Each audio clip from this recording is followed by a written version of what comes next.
lizard, lizard, lizard, lizard, lizard, lizard, lizard, lizard, lizard. Lizard. Where's your motivation?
Yo,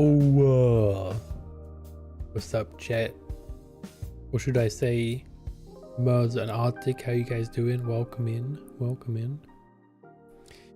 So what you're saying is, you are in fact on Mars. Is that what you're telling me, Mercer?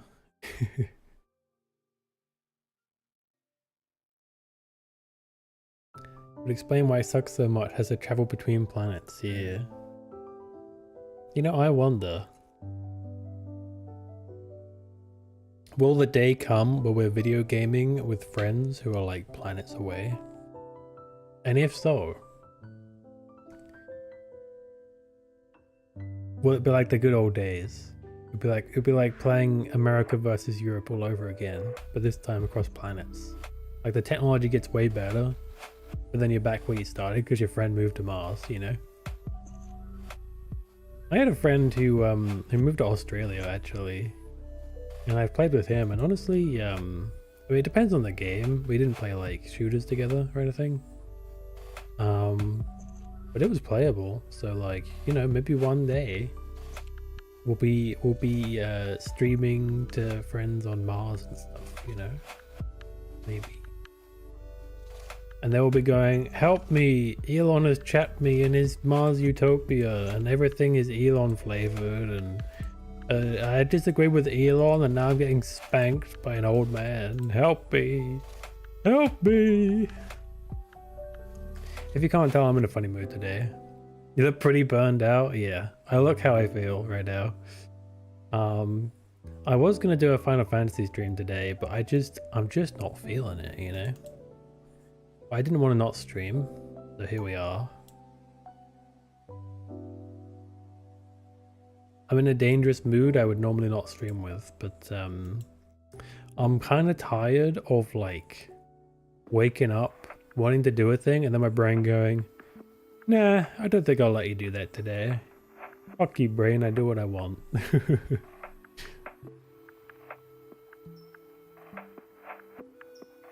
Real talk though, that collab on Sunday absolutely killed me, dude. So on Saturday I did like a mini stream. That was my first mistake. And then in the evening I hung out with a friend for like hours. And then the very next day, first thing I do when I wake up is like a 4-hour super social collab. And by Monday I was like a zombie. Thankfully I didn't have anything to do on Monday. Normally I have to go to the supermarket on Monday, but things didn't work out that way, so I just chilled at home. You ever sit at home and then you're just like, man, I should be doing something, but boy do I have no ability to do so.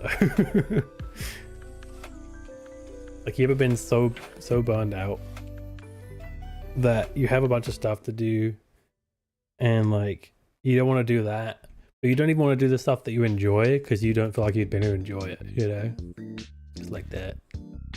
You guys know me, I have a pretty limited social battery. I push it to the limit sometimes. Sometimes that's a bad thing, but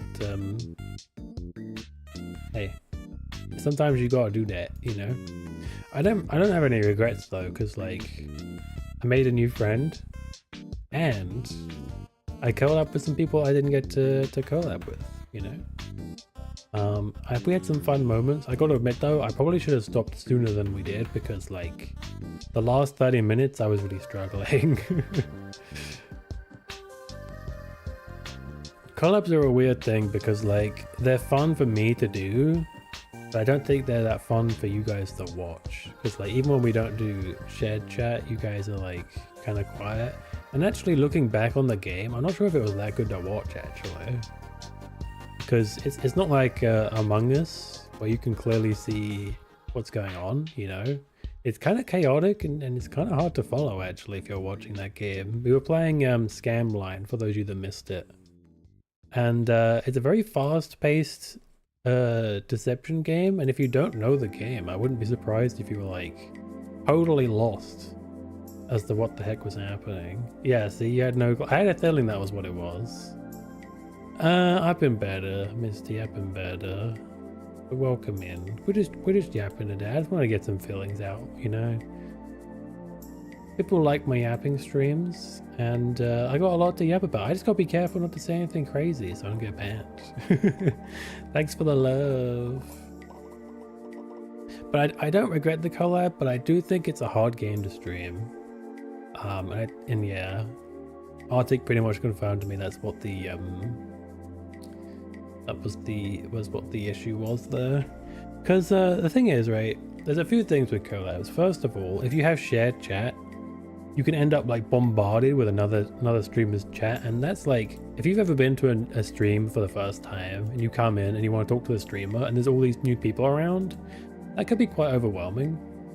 But when they come to your home turf, I can see why you guys might hesitate to talk. So I thought, hey, no shared chat, that'll work. But then the game itself was like really hard to follow. That's something you'll have to keep in mind in future. Honestly, sometimes I do just be going, oh, this game looks fun, and then streaming it without really thinking about how good it is to actually stream. Like Star Force, for example. Here's the thing about Star Force, right? Star Force is a good game to stream if you caught the first stream. Otherwise, you have no idea what the fuck is happening. But hey. Matter of fact, you guys know I like Battle Network, right?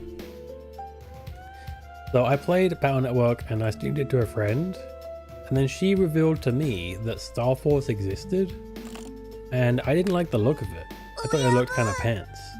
So I just watched her play it for a while, and it was only when she'd practically finished the first game that I was like, actually, maybe I'll try these games. Hey NASCAR guy, welcome in. People just be following my most weird streams, huh? Welcome in. This is a Yapathon stream. I hope you're ready to be yapped to death. What do you mean by don't do a me, by the way, Arctic? Did you say some shit on stream and get banned? I didn't think we were big enough to get noticed to be banned. I'll be honest. I would be surprised if there's like small streamers out there that be like regularly saying like the N-word and stuff and just don't get banned because there's not enough people to report them. I don't think they have an AI moderation on this platform, right? So the small streams, yeah, I don't know. Because of Discord, I see. Or don't do a Draco where you make a joke about fucking being a bot and then you get banned for being a bot. Maybe don't tempt fate. Yeah.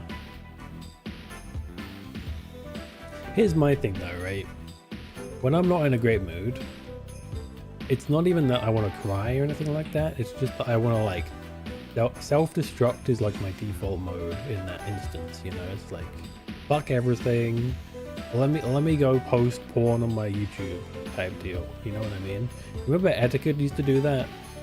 And I really related to that because, not because I've ever done it, but because I totally understand the feeling of just fuck everything. Look how fragile everything is, and then like deliberately breaking it kind of thing. You know what I mean? Does that make sense? Or is that just a mentally ill thing? A real talk though. Have you ever had that where it's like you just get really frustrated with life and like you kind of just want to break everything? You know what I mean? Like mentally, literally, you know? Up in there. Although I haven't really done that to like a YouTube or anything, but I just felt like one day I'm just gonna say some shit and then it'll be over, you know? And the crazy thing is, I'm not like a fucked up person or anything like that, but it's like when you tell me I can't do something, I'm almost paranoid I'll do it by accident, even though I never would have if you hadn't said anything. You know what I mean? It's like if you got in someone's car, right? You're taking if a friend lets you drive their car, and you're like, you're about to head off, and they go, whatever you do, don't crash into anything. All of a sudden, that's all you're thinking about, is how you're going to crash, even though you had 100% confidence that that wasn't going to happen up until that point, because they said it. Now it's almost going to happen, you know?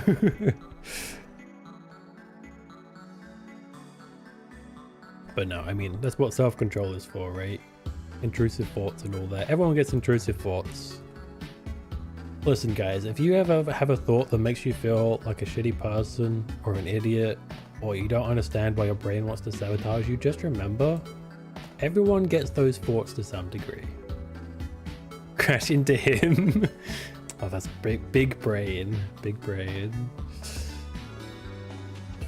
Everyone gets those thoughts. The thing that keeps us between sanity and insanity is whether or not you can prevent yourself from acting on those impulsive thoughts. That's the key. And it's the same, even if it's not an impulsive thought, even if you just have a dark thought about somebody or something like that, just remember, everyone has that. What makes you a good or a bad person is whether or not you act on it, whether or not you accept those thoughts. Because here's the thing, the brain isn't this formulaic, super logical computer. It's a chaotic, zapping electric bioorganism of its own right. It's like a parasite trying to tell you what to do, and you need to figure out what's good for you and what's bad for you. You know, sometimes your brain is out to get you. You gotta see, okay, this is coming from this feeling, therefore it's bad. This is what I honestly believe, and I should probably follow through with that. You know what I mean? Have I lost you guys? Have we gone too deep? I get pretty philosophical. I know how to say it. I don't know why I couldn't say it there. Sometimes when I'm, because when I'm feeling a certain type of way, I'll get reflective. You know. I don't actually want to get banned off Twitch, but in a weird way, it's almost a relief when you do fuck everything up. You know what I mean? Like, let me tell you guys a secret. There was a couple of communities I was in. Some friend groups that I had and communities that I came into and stuff like that. And I can think of several where I just burned the bridge and never looked back. I mean, I did look back, but not like, I didn't come back to apologize or anything like that. It was more like, I still remember those times, you know? And I think some of those bridges were important to burn because the people were toxic, or because I was done with that chapter of my life and I just needed to be cut off from it, or you know, something was stressing me out or something like that. But at the same time, I think it's a dangerous pattern, you know? I'm sure everyone can say they've burned at least one bridge. Whether or not you regret it is another thing entirely, you know? People say never burn bridges, but sometimes you don't want to be followed, you know? I should put that in shower thoughts. I'm going to put that one in shower thoughts. That one's pretty good, actually. People say never burn bridges, but sometimes you don't want to be followed. There you go. Now you know where I get all these quotes from. Just like self-reflection, and some of them are dumb and some of them just sound good.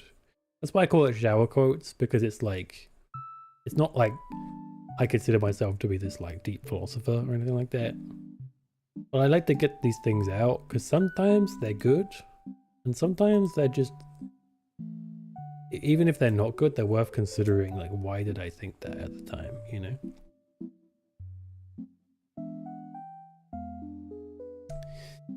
Oh, but yeah, I have no plan today, guys. I'm gonna be real. Burnt out Nani turns into Socrates. Look, if you're like me and you've dealt with problems on your own for a long time, self-reflection becomes like the default.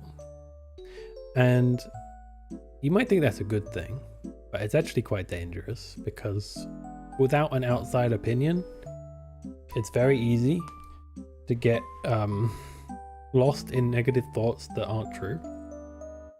Like, you may start to believe in your insecurities being the reality, for example. And also, just in general, if you don't have support from other people, that could be a very lonely feeling, especially when you're holding it all back from telling people, you know? I considered putting that mask on today, Arctic, but you know what I thought to myself? I thought, why wear a mask if I'm already wearing one? You know what I mean? Kind of philosophical too, in a way. I'm quite a big fan of Jungian psychology, actually. The idea of the persona and the shadow, because I do think you can argue about shadows, but I do think when it comes to personas, everyone has personas. You may go up to the homies and go, "What's up, dickhead?" Right? But you wouldn't talk like that to your mum, you know? Those are two different personas. You can't really deny that that's a thing. Where it becomes philosophy is whether or not you believe those things ought to be you, or if they're all an act stemming from the true you. You know what I mean? Like, if everything is a tailored window into you, does anyone know the real you? That's the question. That's kind of what Jungian psychology is all about, you know? The shadow is the true self, but no one gets to see it because of the persona, you know?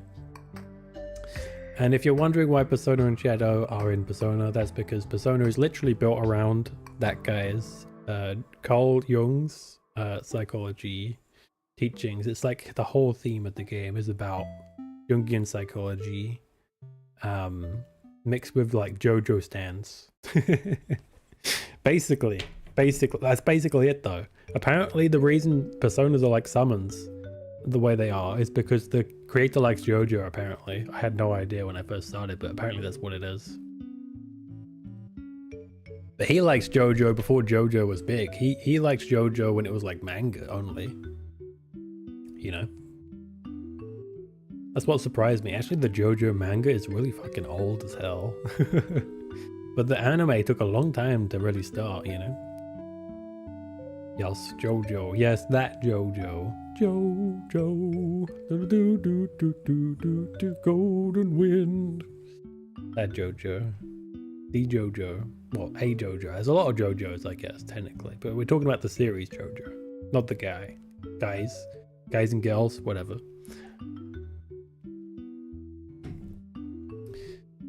Need to catch up with JoJo? I tried with JoJo. I don't know.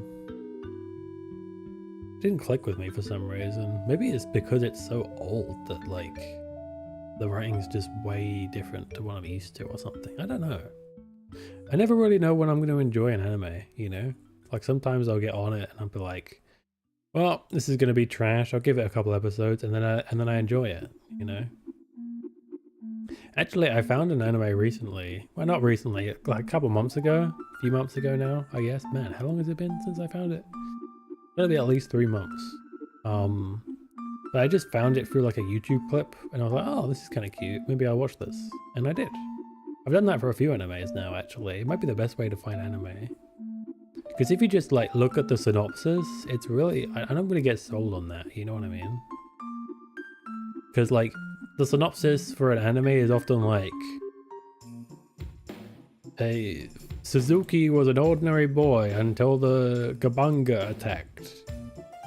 After losing his family to the Kabanga, he discovers he has the power of Umba Jumba, which is normally only available to the Yabanga. Now he must go to other Ujunga Bunga users and fight the Jabanga and avenge his mother. And it's like, there's so much like random anime bullshit words up in there that like it's hard to connect with the plot just from like a synopsis, you know? Sometimes a synopsis does sell it, but a lot of times it's just like absolute jargon and you have no idea what the fuck it's talking about. There's a bit in one of my favorite animes called Psyche where he reads the back of a shitty game and like there's like so many like jargon words and he's like, why not just call this power the same as the other power instead of making a different word for it? Because they were like basically the same power but a different name. Anime stuff.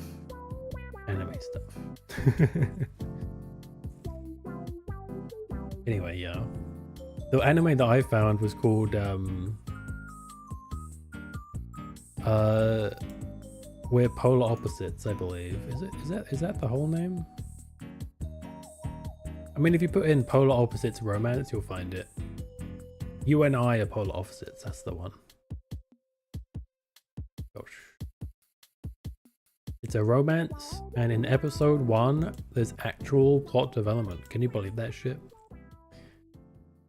Not just like, oh, they have a crush on each other, but like they actually, I don't want to spoil it, but they actually progress as a couple instead of just being like perpetually unable to confess to each other.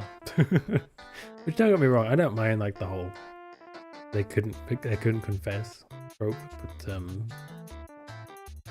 you know, I felt more of a Merza. Merza's like, if Merza's still watching, he's like 3 minutes behind, and even if he comments on what I'm talking about, by the time he's put his comment, I'm like 2 subjects ahead because my ass just be rambling. We were talking about philosophy 2 seconds ago. Now we're talking about anime. You know what I mean? Hell, we brought up JoJo earlier, so like, stretch and posture. Hello, Kev.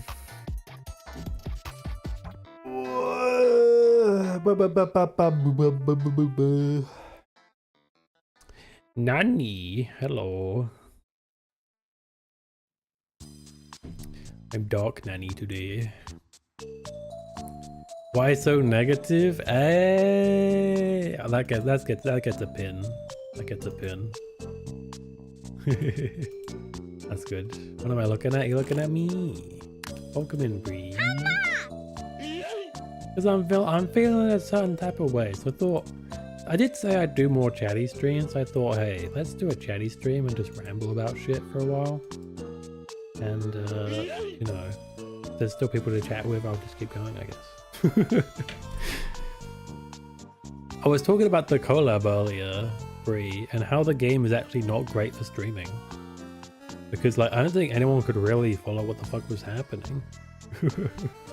Like, the Russian roulette is pretty self-explanatory, but stuff like the word on the board and stuff, and all the phone calls, it's just a lot to keep track of for a viewer, you know? And it's very fast-paced. It's fun to play. I don't know if it's a great streaming game, though, actually, in retrospect. For context, Kath, we played a game called Scamline with a bunch of people. It's like a sussing game, kind of. You call each other a lot to figure out puzzles and stuff, but only one person can win, so you have to lie a bit as well. And obfuscate? Is it obfuscate? Obfuscate the truth?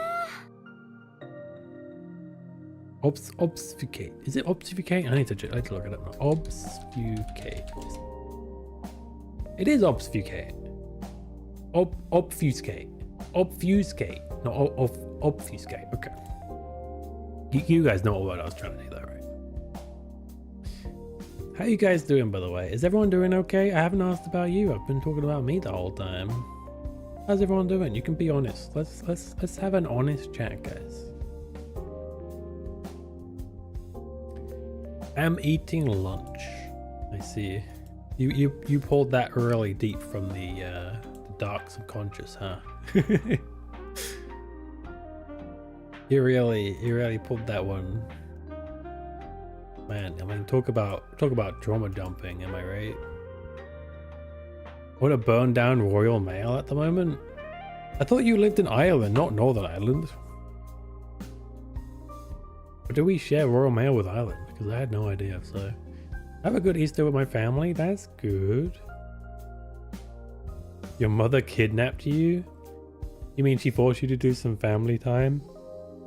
I mean, if you had a good time, then I guess it turned out to be a good thing. Oh, wait, where the fuck do you live then? Can you give me your address and your credit card details? And your full name? And your mother's maiden name?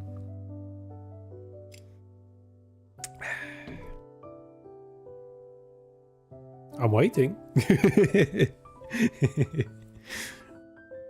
No, but really, I guess you're in the UK then. Yeah, Royal Mail has been like, those of you that don't live in this piece of shit country, Royal Mail is like 2 weeks behind schedule, so, and that's being generous. That it's more accurate to say they have 2 weeks to fix their schedule. They could be more than 2 weeks behind. Who knows how far behind they are? They've just been hiding parcels whenever there was an inspection, going, yeah, we're totally on time. I live at 14 Go Fuck Yourself Street. Oh really? I live at 16 Go Fuck Arctic's Mum Street. That's crazy. Your mum visits often. Bitch. No, but I guess all I need to know is that you're in the UK, right? Yeah, Royal Mail, I don't know what's going on with them. I mean, fucking... Honestly, Royal Mail is the least that we have to worry about these days. All the news is such doom and gloom at the moment. I gotta fuck somebody. Your name isn't Arctic? Wow, I can't believe you lied to us. That's fucked up.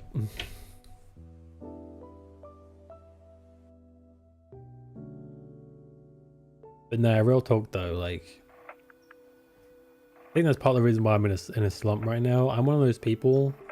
I hate to say empath, so I'm not gonna say that, because everyone says that shit. And half the time they have no idea what it even fucking means.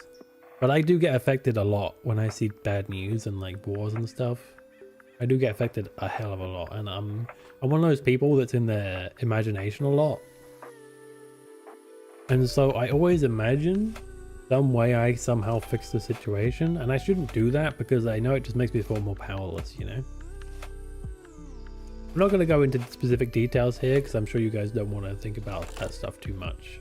But, yeah, that was my policy, and it's generally been my policy. But the problem is, right, you go to somewhere like YouTube and they just add like a news tab and it goes, everyone's dead in this country, or this country's bombing this country, and it's like, I didn't ask for the news, YouTube. I just came here to watch fucking Queso run a record store, and it's like, fuck you, stop with the news shit. I didn't come here for that. Who comes to YouTube to get the news? True, right? Bought a game from CX over a week ago, and until an hour ago I didn't know where the game I'm missing was, and I just found out it's with Royal Mail. Oof. You're a sensitive soul. Yeah, made of fucking broken glass. Thank you though. Yeah, you could say that, honestly. I don't like admitting it, because we live in a world where being vulnerable is another way of saying, please come punch me in the face, you know? Unfortunate, but it's low-key kind of true. Hina uses YouTube for her news. Okay, but she's a lazy boomer. It's different.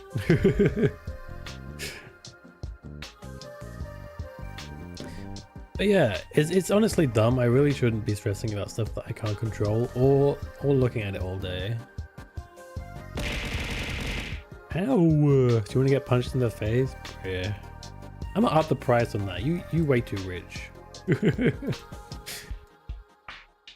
Time for inflation to hit the old dimensional egg situation. First of all,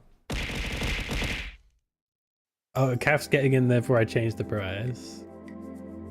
First of all, you no longer have dimensional eggs. You now have dimensional egg shards. That's right. A full dimensional egg is far too valuable for you scrubs. You get shards of dimensional eggs now. Also,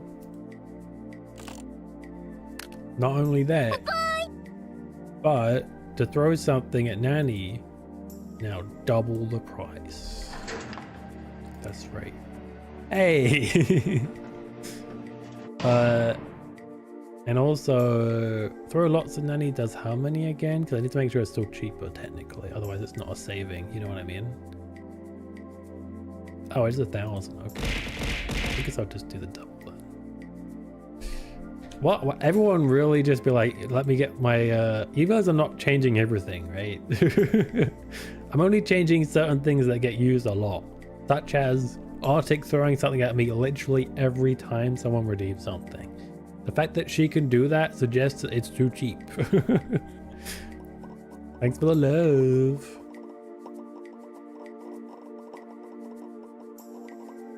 Oh my goodness. Oh my goodness. You're stacking the hearts like crazy. There's so many. Yippee. I guess you can technically do that, huh? Yeah, the throwing and the like shower love and stuff like that can be spammed. You can spam it and add like a massive amount of them all at once. Not my fault, I have way too many points. I mean, it kind of is. But in a good way. In a like, you're pretty poggies and you show up a lot kind of way. Ow! How did you do that for 100? Didn't I just make it 200?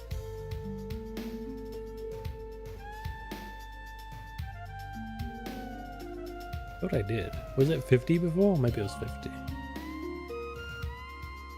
Was it 50?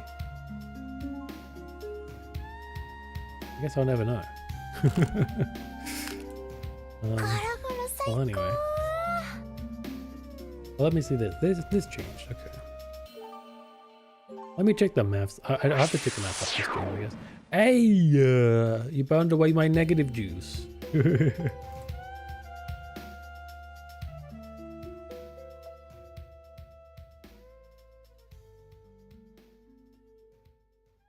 Oh, Hina sent me more trans propaganda, femboy propaganda. Actually, this is femboy propaganda, I guess.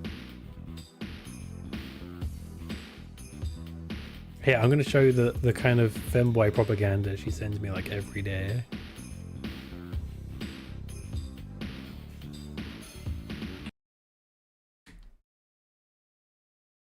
What kind of man? What little girl anime? Why are you watching these things? This is not normal. At all. I'm done. We can't be together anymore. Meanwhile. Damn. She a hottie too. Damn, you did well for yourself, bro. Yeah, that's the kind of shit that Hina be sending me. Exposed live on stream.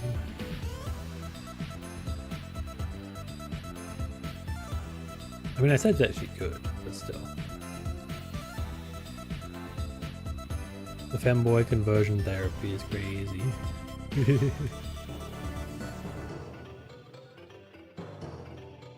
I just remembered, Kath, you know my secret. Because, oops, I didn't mean to press that. How did I end up angry? You know my secret, Kath, because you were there when Morg accidentally showed it. It's almost like we're brothers too. I would be brothers with you, Kath. Would I be brothers with Arctic though? But like, you gotta be careful with Arctic.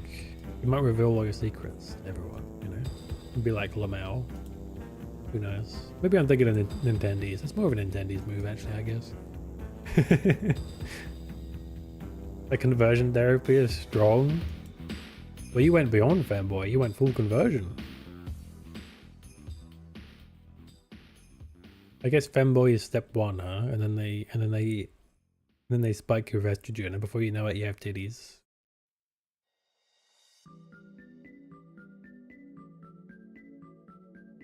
Uh-oh, you found the toothpaste. Hey Fab, how you Let's doing? get one thing clear. I can brush my teeth all by myself, okay? You know what, Fab? I'm not even gonna ask you not to clip that because you're going to anyway. So just get it over with. How you doing, my dude? How you doing? You know, we have a lot of Tangy Iridians, but they don't get used that often, which is kind of good in a way, because then they're still kind of fresh. At the same time, I wonder if I went a bit overkill. I have a lot of Iridians, you know? Is it good to have a lot of choices, or is it like overwhelming? Getting better after my sickness? What were you sick with? You were sick with it, bruv? What happened? You don't know? Was it like a flu or something? How about you? I'm not sick. I'm just, I wouldn't say sad, just like kind of bummed. Not even bummed. I know how you put it. Deflated. Yeah, I'm that. I'm that Butterfrog right now. That's what I am. I'm Butterfrog right now. That's what I am. Although I feel a bit better already because you guys are cool. You guys are boggies and therefore feel like a little bit better. However, I'm not ready to come away from negatives just yet. There, you get negative plus blue. What do you think about that, eh? I don't know why that got rid of the... Oh no, I guess it does make sense. I'm Poggies? Yes, even you, Arctic. Even you. Wow, this is blue plus negative. You like it? Actually stands out quite a bit more. I kind of like it.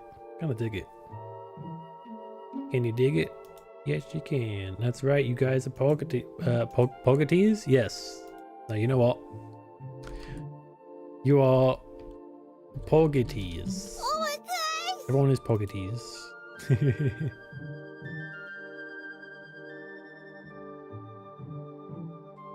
Every time I think of something cool for my model, I'm like, man, I should add that to the 2.0, but I can't add everything, otherwise I'll end up like some kind of freak.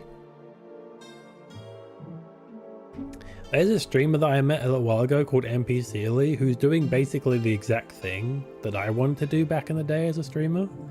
He's a shapeshifter, and her model has like a bajillion toggles. And that's basically what I wanted to do at one point, but I thought that was like impossible. I mean, it's hella expensive, they say. So, okay, Bree. But then I found out NPC exists, and I was like, oh, I could have totally done that, huh? But I guess it would have cost me a lot of money. Maybe I couldn't have done it. I don't know. She's probably a rich girl. It's overkill. I will say one thing that she doesn't have is a symbol. You know what I mean? Like, she has this plain default mode, but you never see her in it. So it's like, you don't really have anything to associate with her, you know? I'm kind of glad I didn't go that route, because everyone recognizes these wings, you know? And these drills. You put these wings and these drills together, who do you think of? You think of NaniBuu. And the next model's even more iconic than that. And then you guys will know, you know, just from a glance, just from a shadow, that you're looking at NaniBuu. I think a Teto with wings.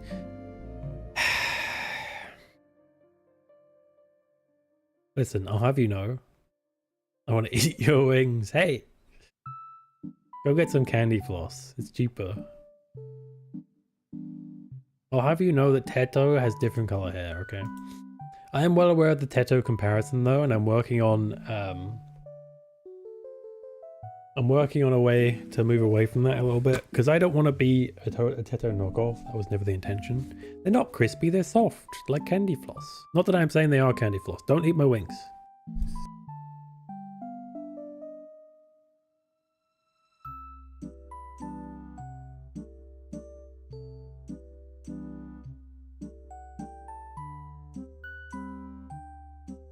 But yeah, I never like... Sorry, I just wanted to blow my nose real quick. No, don't eat my wings.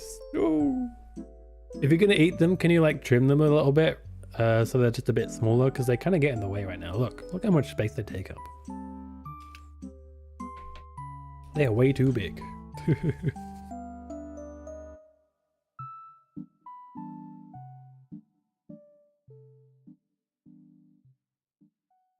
Okay. And bite them into a wing shape still, okay? I'll put you in the credits. This is Uranus. Uranus. Bruh. Of course. Thank you, Fab. Very cool. How are you able to play that for free, but then my subs can't even play stuff for free? What is Blurps right now? Why is it so broken? It doesn't make any sense at all. Do they just change the prices? Do they have like a... Do they pull like a fucking lever and they're like... Doodling, doodling, boom, boom, boom, boom. And we get like whatever is the price for that day. Like, I don't know what's going on with Blurps lately. I don't mind, don't get me wrong. If it's free, it's free. Go for it. You know, whatever the price is now, we deal with it. But I'm just saying, it's ridiculous. Like, I don't mind if people get it for free by accident, but I do mind if subs get charged by accident, because I don't want that to be a thing, you know? Yeah, I don't know what's going on with them. I considered getting rid of blobs, but maybe they'll fix it soon. Who knows? Or maybe they have, and I just need to go in and fix it manually. I don't know. I feel like I did that like not that long ago, and then it broke again. So, thing with Cyril as well. Cyril's has been broken like over and over again. I think she's like super done with fixing it. She's like, fuck it. She's like me. She's like, fuck it. Just leave it.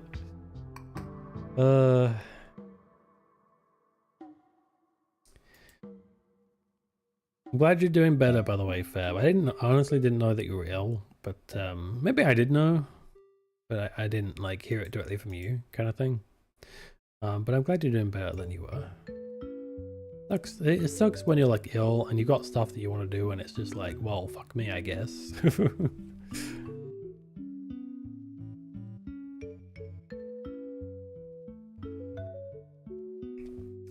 Well, that's one way to look at it, I suppose.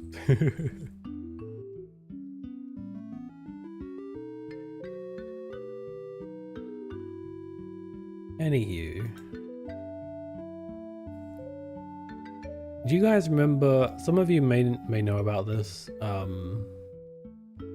added a poll section to my Discord. Nobody has the poll role, and only one person noticed the last poll. So I fear the poll channel has been a failure. Technically someone voted, it just means that Merza had like... Merza basically turned it into like a dictatorship. The reason I'm playing Final Fantasy VI and not Expedition 33 is because Merza voted for it. A poll! Poll, not a hole! I have a poll channel called Polls. And a poll roll. But the problem is... Discord's fucking layout sucks so much balls that even if people did want to have my role, they wouldn't want to like search for it, you know what I mean? Because for some reason they put it in channels and roles instead of having it just be roles. Just put it, Discord, please. Just put a separate one for roles that just says roles. That way, when I say go get a role, people can go, oh, roles. Channels and roles just seems confusing. Nobody's looking for that, Discord. Nobody. Why you gotta mash things together like that?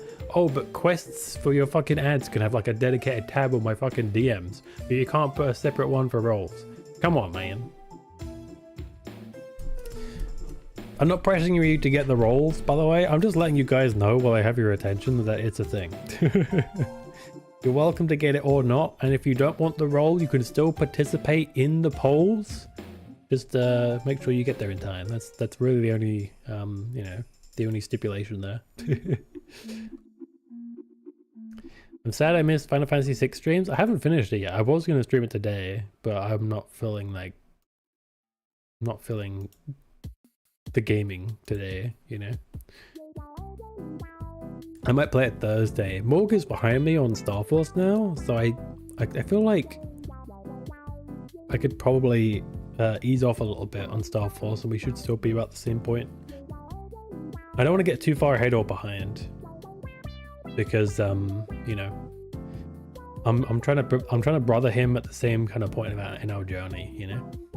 But we do play it on different days, so that makes it tricky. I'm going home tomorrow. Yippee! No more kidnapping. You're going to be unkidnapped tomorrow. Excellent. You'll love to hear it.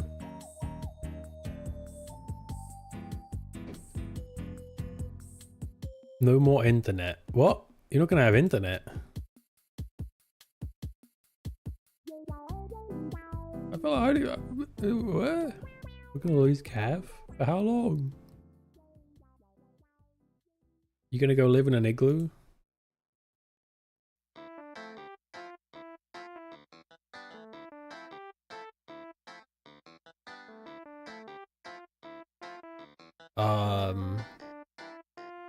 So you can watch streams, but you can't play with anyone?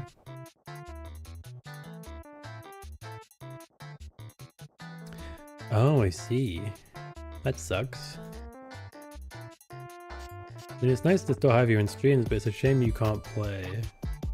Oh, limited data, yeah, that's not great for streams either, huh?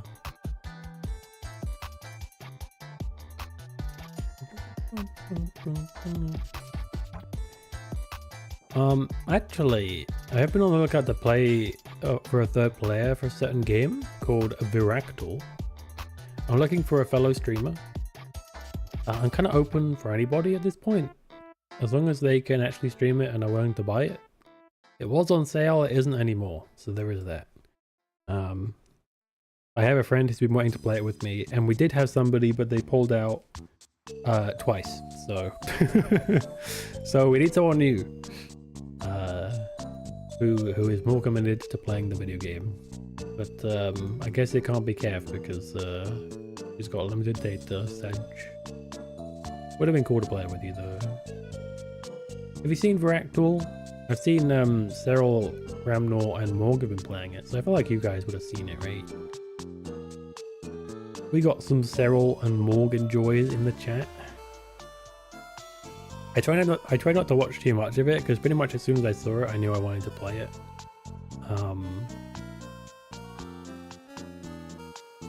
Seen it on Steam, Viractal.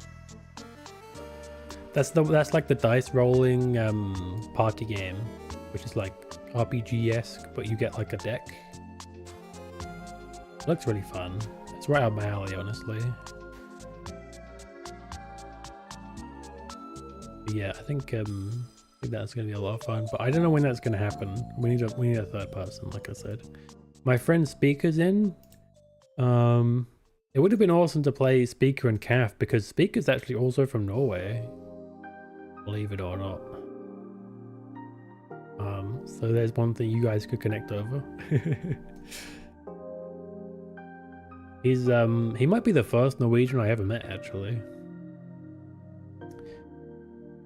Unless you count my grandma touching my mum's belly when I'm in the womb. Does that count as meeting a Norwegian or no? I'm not sure if that counts, but other than that, I think he might be the first. Yeah. You checked all the Norwegians? Maybe it's that Norwegian family connection, you know? Or maybe Norwegians just had the right kind of internet for streaming, you know?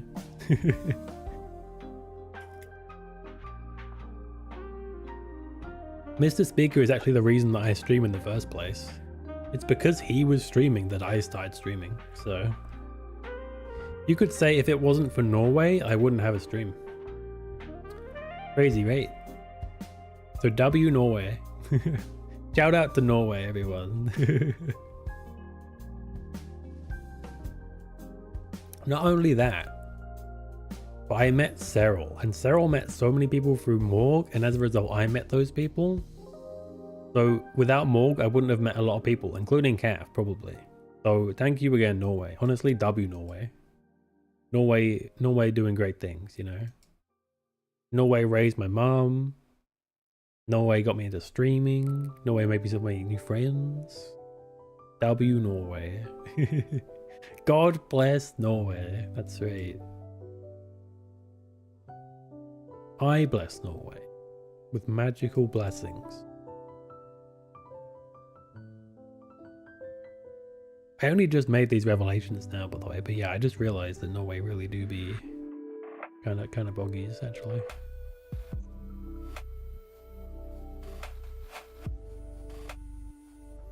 Kinda boggies. Coincidence. Did you say it like that deliberately? Because I like that. It's like incidence meets coincidence. Perfect. Coincidence. That's good. I like that. It makes a lot of sense. I need to use the bathroom, and we're about to get hit by ads. If I come back, will you guys still be here? Niffle? I won't be long, guys. I won't be long. It's a 3-minute ad, but it shouldn't be 3 minutes, theoretically. I guess we'll find out. I'll be right back.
But you can't do this to me. You know how much I sacrificed?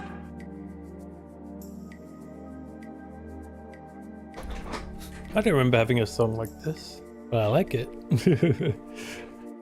Hello, I'm back. I always wash my hands. Half your room missing? Oh, you stole all my stuff, huh? I see. Wait a minute. Who stole my Fumo collection?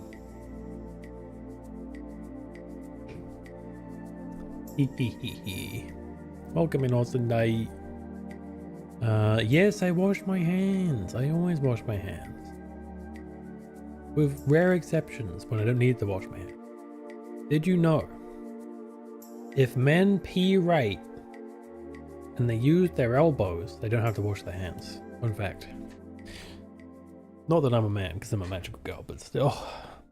Who did that?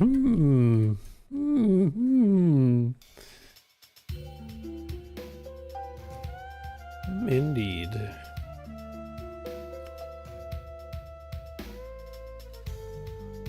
That's a well-kept secret right there, though. Oh yeah. You saw what I said earlier, Cav, about the RTS game. You know what's really stupid about that dream? I've had it before. I don't know why I had this recurring dream of sucking at strategy games. I know I suck at strategy games. What was my brain trying to tell me? I want to get better? I ain't got time for that.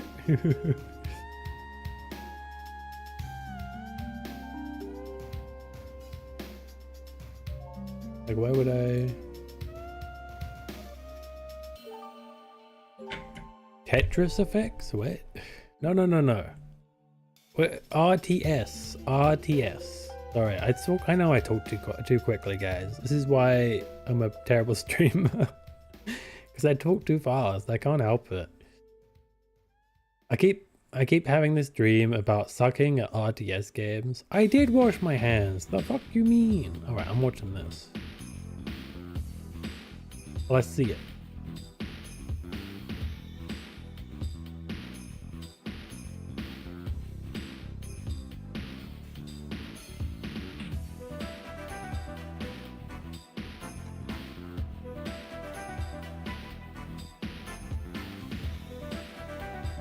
I see.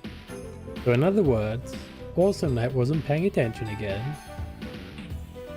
I said I did.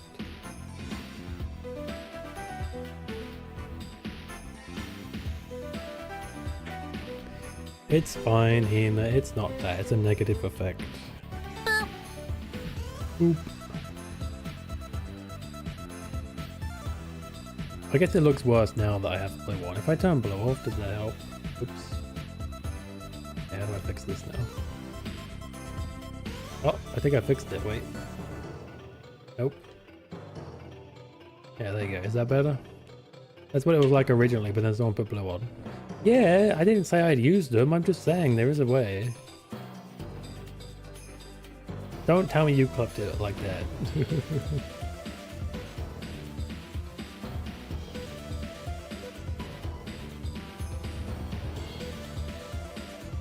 Oh, but really, Fab? I can't say it of them.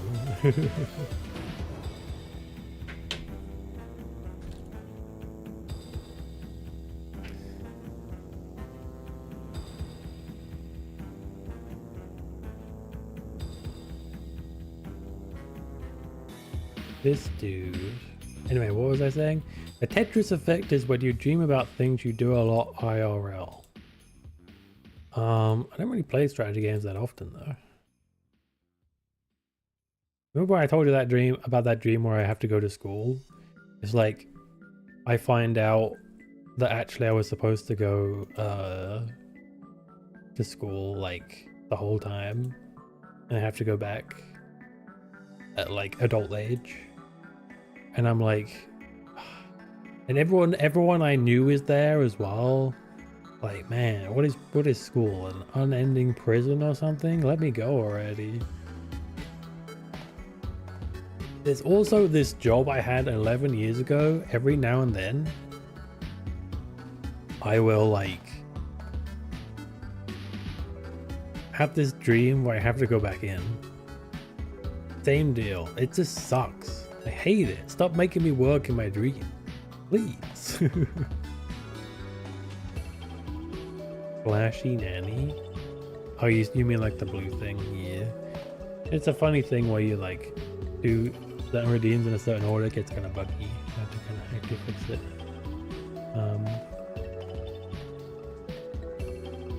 The E. Dreams.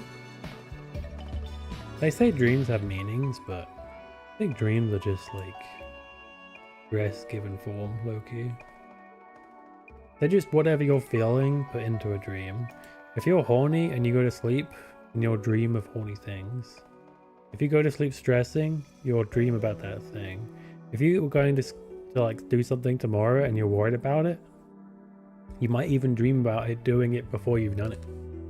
Dreams be like that. If you're too scared, you might have a nightmare, you know? Dreams, I don't think dreams are a reflection of like a deep inner truth. I think dreams are a reflection of how you're feeling just at that moment as you sleep. In fact, I've had dreams where it's one way and then I get pissed off from the dream. Because I'm pissed off, the dream turns violent, you know? Being going to a funeral, man, that's not the best dream in the world, eh? There was one dream I had. Aww, head pets for Kev. Where is it? There it is. Okay, head pets. There was one dream I had. This is gonna sound like kind of cringe, I guess, but I can't tell you who this girl was. This woman, I guess. You know, she was an adult, so. I say girl because it's a cuter thing to say than woman. Girl is cuter than woman, okay? It doesn't mean... Anyway, whatever. Anyway, the point is, I was with this girl, and it was like we'd been in this relationship all along, and she was such a warm and safe place, and she was just like so stunningly, dazzlingly beautiful. Not in like a big titty kind of way, but in like I just looking at her filled me with happiness kind of way, you know what I mean? And I just felt so safe and so warm and so loved that when I woke up from that beautiful dream, I was just so depressed laying in my bed. At first I was like grateful that I had such a lovely experience, but then I just felt like depressed, like a Yuri relationship. That's right. Lesbian moment. Thank you for the head pats. You know I have a head pat redeem, right? Because that kind of beautiful, pure love, I don't know if I believe that exists, you know? And I'm not trying to be negative, but it's just... Aww. Thank you for the head pat. The negative head pat, look at that. But it's just that, I don't know how to describe it without sounding negative, but it is, if you're being realistic, then I don't know. I feel like if I ever got in a relationship, it's gonna be with like some serious, like, what's the word I'm looking for? Compromises, you know? Like, this girl was perfect, you know? I'm never gonna get that. And I'm not depressed about like, you know, not having a perfectly beautiful girl or anything like that, because honestly, if you have like a couple of features in the right way, then you'll always be beautiful to me, you know? Matter of fact, I also like feel like, you know, everyone should know that beauty is fleeting, right? And you want to enjoy that beauty while it's there, but after it's gone, you have all those beautiful memories to hold you together, to remind you of that angel that was in your life, you know? And you can still see that angel. Because does that make sense? I'm being really like wishy-washy. My point being though, yeah, serious. It was Future Nally. Did I read this? It was Future Nally telling you everything will be okay. Ugh. I kind of consider myself to be Future Nanny. I asked myself a question a long time ago. And I feel like if I came back and told myself the answer, I'd be disappointed. You know? It was a good dream. It was a good dream, but it's like bittersweet because it's like... I don't think I've ever had a dream. I've had a couple of dreams where I met someone amazing. But that one was like... Oh, how should I put it?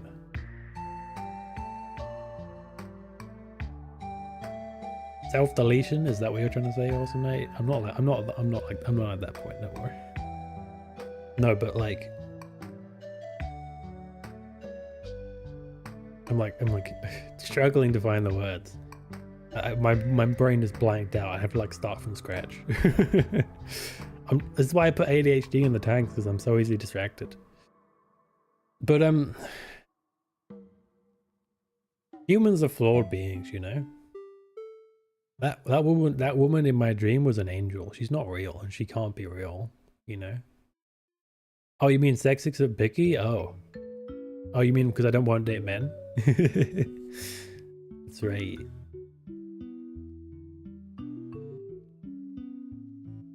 Now, okay, here's a brutal truth, guys. Unless you're asexual, and even if you are asexual, I think this still applies. You have to have some attraction. If you date someone despite a lack of physical attraction, you're not being nice, you're not being good, you're not being non-shallow, you're trying to look good while also inadvertently fucking someone over, including yourself. You're fucking yourself over as well. Because a relationship without attraction is no relationship at all. I hate to say it to you. Because you know it's a wrong thing, because if you honestly went and told that person that you had no physical attraction for them, they would be fucking devastated. And then what kind of good person are you, you know? Physical attraction isn't the only aspect that you should think about, but it is an aspect. I'm kind of tired of hearing people say different, especially when people say one thing and they still go for physical attraction over everything else anyway. Yes, the big three, Calf, the big three. Listen, attraction doesn't need to be they have a perfect body, you know? Maybe she has pretty eyes and nice legs and like everything else is whatever, you know.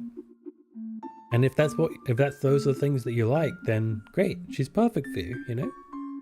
You've got what you need to get in the mood. or you know, there are aspects about her the way she looks that you really love, and everything else comes in time, you know. You grow to love every part of somebody when you're with someone. That's the way I believe it will be. So it's not like you need a perfect girl, but you do need some attraction. If there's no part of her that is attractive to you, then you shouldn't be with her.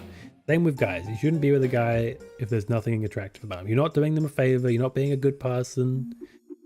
It's a mistake. It's just a mistake. It just is. If you can't see why that is, then I guess you'll find out the hard way. Humans were not designed to be alone. True. But if you look at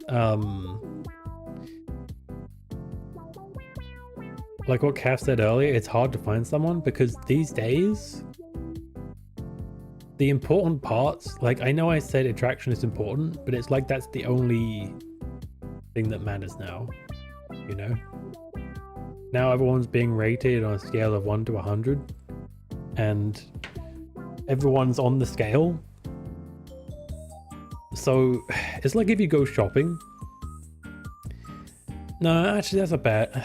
I don't like putting people on a scale like that in general. I don't feel like it's right. In terms of like generically accepted attractiveness, right? Because bear in mind, I liked thick girls before it was cool. Okay. There's like a 1 to 100, you know, and everyone aims for 100 when 100 is there. You know what I mean? That's why dating apps suck balls. Because it's just, oh, you like this photo of this person and all I see is physical features, you know? And the apps that actually are okay at like actually showing some personality, people don't really use them that much. And in general, apps just kind of suck because some people aren't photogenic, and even if they are, even if they look good, you get to meet them and they're like talking to a flat wooden board, you know, they have nothing to say. And then you've got the inverse where like someone doesn't seem all that attractive, but you meet them in person. There are aspects of attractiveness that just don't come through in a picture, you know? Like the way they move, the way they giggle, the way they smile, their little habits, those kind of things just don't come through on a little app, you know? People weren't supposed to connect that way. People were supposed to connect in person because there's a lot of small micro signals at play. And also like personality comes through in a big way when you're with somebody. Over an app, if I typed to you, like if I typed you this, you could read that in multiple ways. You could read that as, I'm okay, or I'm okay. You know what I mean? All context is gone. And so if you see someone that you don't find generically attractive, and then you read their messages, the way that you read those messages will be influenced by that bias as well. When they start talking about Warhammer, what do you mean? That's when you stay and you be like, oh my god, she's perfect. See, Fab gets it. I'm gonna set Fab up with a hot babe that loves Warhammer, and you can paint figures together. It's gonna be great. Also, what you said is also true, Kath. That's another thing about attraction is, yeah, someone pretty enough. Exactly, enough is the key there. None of this like perfection, like chasing bullshit. No one's as perfect as they look online. We all have flaws. Okay, let's cut the crap, you know. But yeah, if you don't have attraction, then you create an imbalance in a relationship. And attraction, interest, and the communications are great points, Kath. But the biggest one of all is equal respect. If you don't respect each other, if one person puts another person on a pedestal, it's over. That relationship is doomed. Respect will be lost. Arguments will be had. Resentment will appear. It's that simple. Why are we talking about dating? Well, the point about my dream was, I don't know. I guess I don't know. I don't guess I wasn't really making a point. I was just mentioning dreams that I had. But yeah, it is just like, it's, you don't want to have too many dreams that are better than reality, because then why would you want to get up, you know? I want a dream that's restful, but I don't want the dream to be so good that I hate reality in like comparison. You know what I mean? I used to have really great dreams like that where I could do whatever I wanted.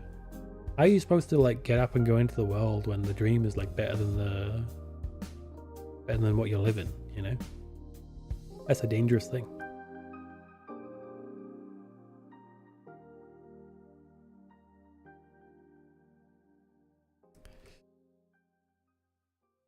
Yeah, awesome. Look at how reactionary awesome that is. I said theoretically you could not wash your hands as a man and still keep them clean, and then he was like, okay, so you don't wash your hands.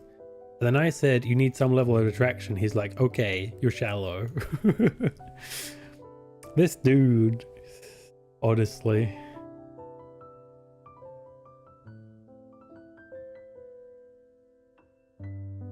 I hate to say it, but very little things are actually black and white. There are shades of grey. It reminds me, actually, there was this girl, right? At the secondary school I went to, there was this girl, this brunette. I knew a few people who had a crush on her. I thought she was pretty too. And she was. Not like conventionally pretty, like conventionally pretty in some ways, I guess. But I don't know, there's something about it, but it's not about me. The point is, there was this guy, he was like Arab Asian, I guess, Indian Asian, somewhere around that range. I never like asked his direct lineage or anything like that. I knew he was Sikh, religion wise, but that doesn't really tell you much. But yeah, he was like a really cool dude. He was like he was not unattractive, you know? But everyone found out this guy had a crush on this girl, and they were all encouraging him to like ask her out, and she got pissed off and she was like, he's not my type, and everyone started calling her racist. Isn't that kind of fucked up? I mean, I know they were young and all. They were like, how old would we have been? Like, I don't think what age that would be. Let me do some maths.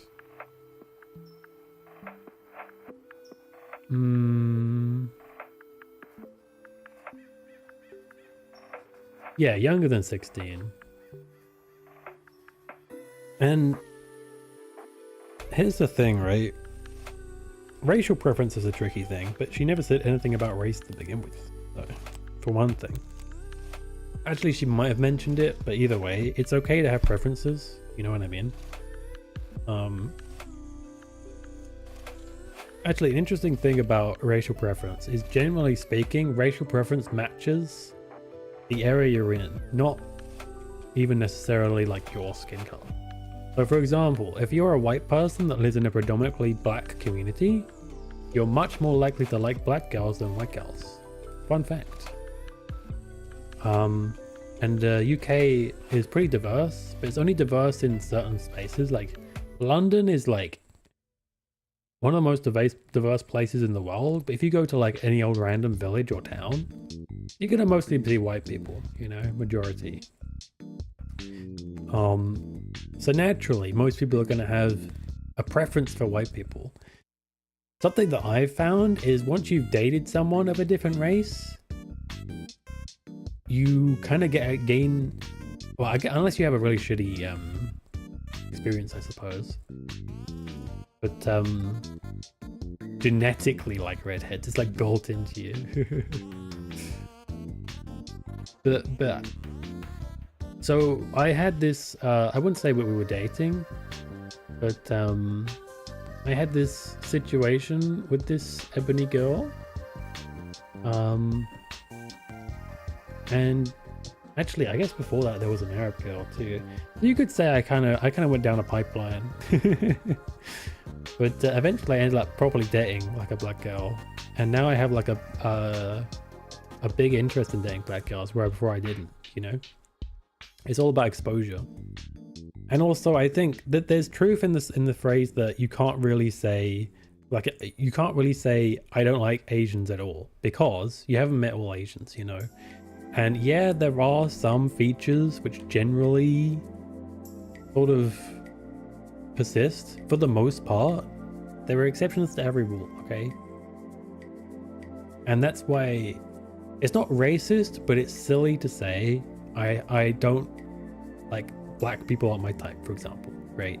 It's silly to say that because you haven't met them all, and they do vary quite a bit in appearance and personality and stuff. And honestly, it's really about exposure. I mean, I guess it depends, you know, but I don't know. I don't think it's right to call someone's preferences racist. Short-sighted, maybe, but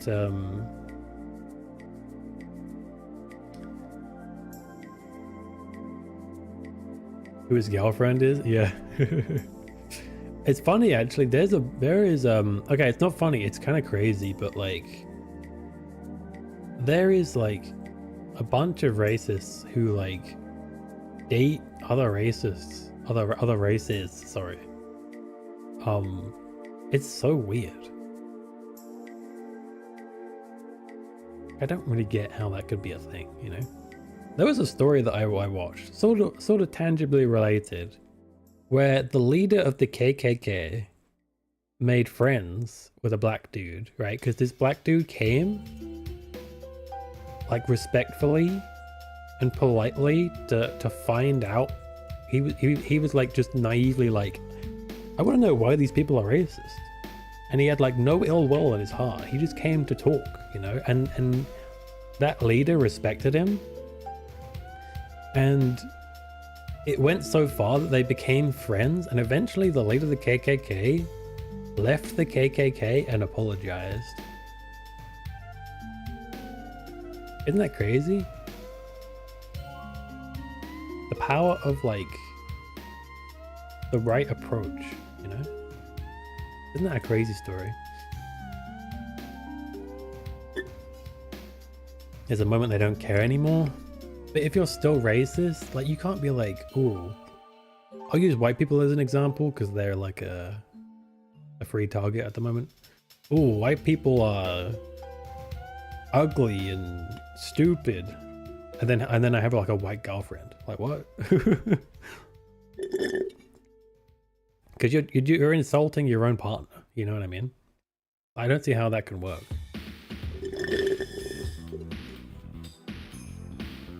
Actually, it's funny because the reason I broke up with that black girl was because she was insanely hating.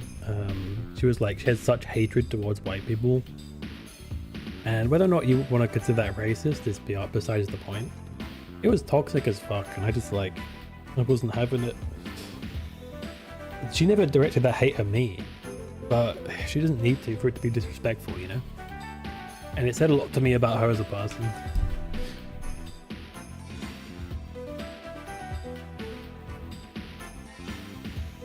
This is a very touchy subject, huh? But hey, I did say we'd get banned today, so... Yeah, but yeah. I mean, I kind of knew who she was coming into it, but it was only like a casual relationship. And you could say, in a way, it was my way of like learning about that. Maybe there was a part of me that felt like I could change her. I don't know. Everyone is racist at something.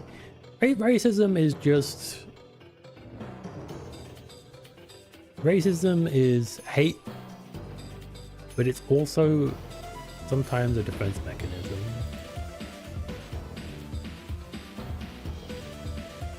Is that lonely? Yeah. I mean, I think some people date the right person and they stop being racist. It seems like a good a good story for like a book or a movie, huh?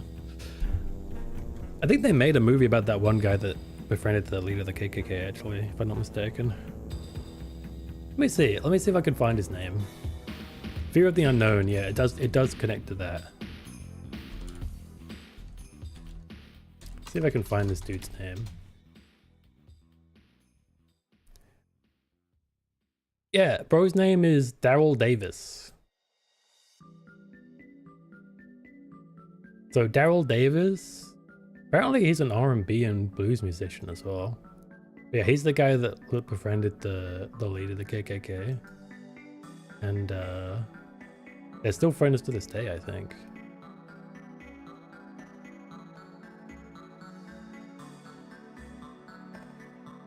His ability to get racists to renounce their ideology has sent Daryl travel over the United States and the world to share his methodology. Crazy. W dude. I think he have a oh, he has a documentary. Their story is featured in the 2016 documentary Accidental Courtesy. Davis's approach is based on the principle that when enemies talk, they're not fighting. Interesting.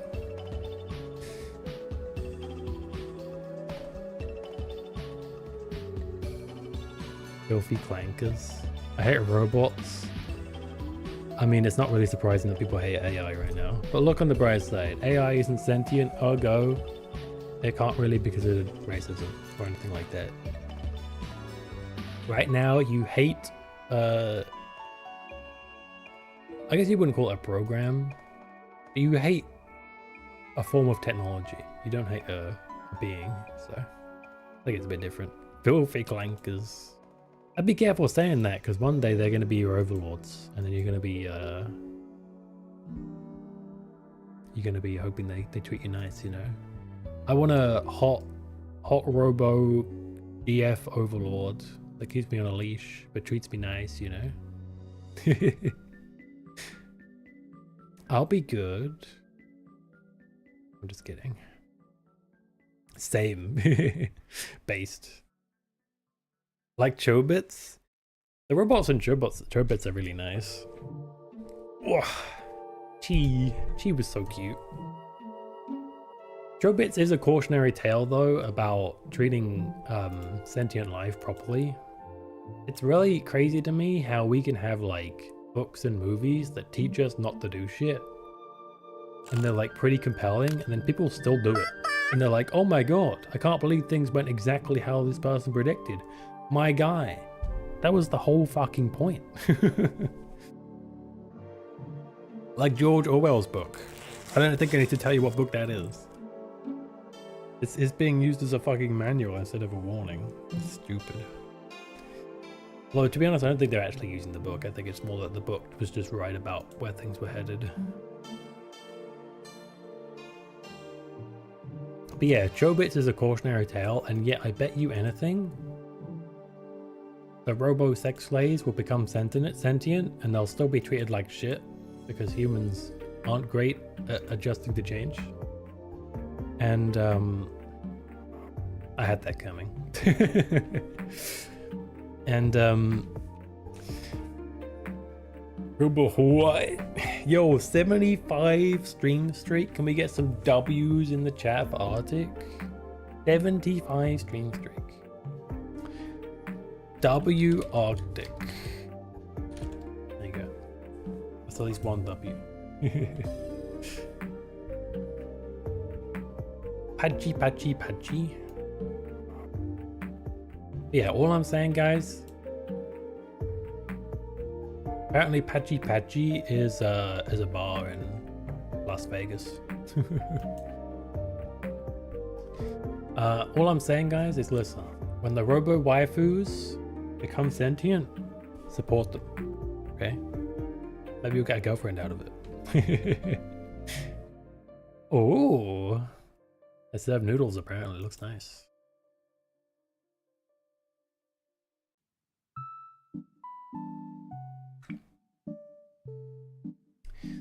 You know, I've been thinking about this for a while, but every VTuber that like I learn about that's getting bigger is all React slop.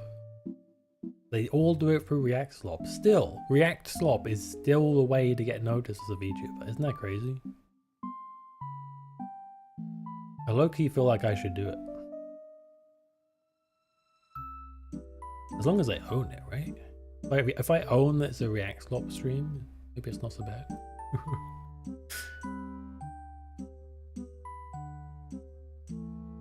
Maybe. And then I slap it into YouTube content and then bish bash bosh.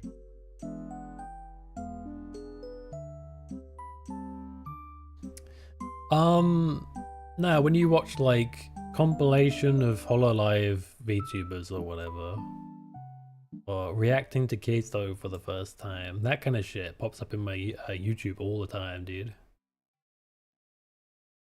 And sometimes I even click on it. Isn't that crazy? I guess True Slop is just like sitting there watching shorts, whatever, but... Today I learned. Yeah, that's the thing. I could show you my recommended, but there's some sussy stuff in there probably, so... Probably.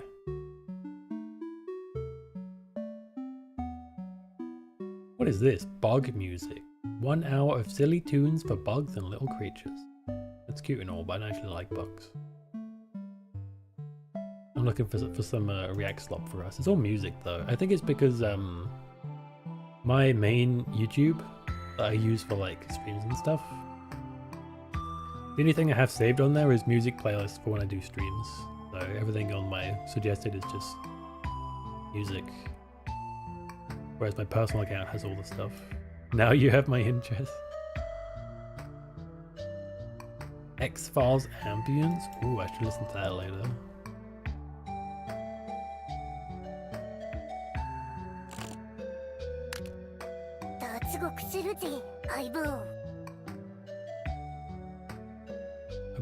Nintendo music that makes your morning better, and then it's like a me of Iwata petting a cat.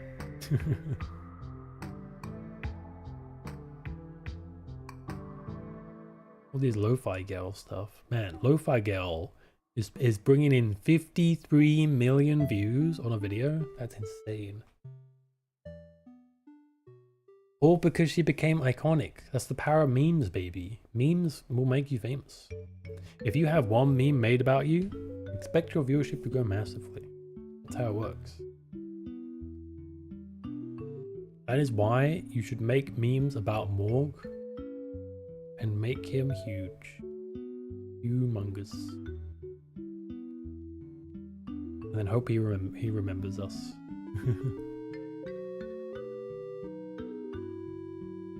Yeah, it really is just music, huh? But what about New to Me? Well, there's a Rick and Morty official trailer. We could watch that. Nah, I won't do any rag slop today. I'd have to think about it. I mean, I've been thinking about it. I'm making it harder than it is, I guess. I should just like do it, but I don't know. Whisper of the Heart Girl? Was that what she used to be called? Land of the fuck out of Alka? I mean, he'd get famous from it. Humongosaur. Yeah. What are those called? There's like a Gigantosaurus. That's like the biggest dinosaur, you know?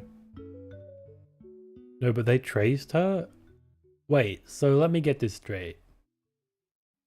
They stole Lo-Fi Girl? Whisper of the Heart. Oh! And then I guess they tweaked it a bit to make it their own kind of thing, maybe? Or not. That is Lo-Fi Girl, huh? Well, what do you know? We don't have a browser thing here. We're doing it live. Copy.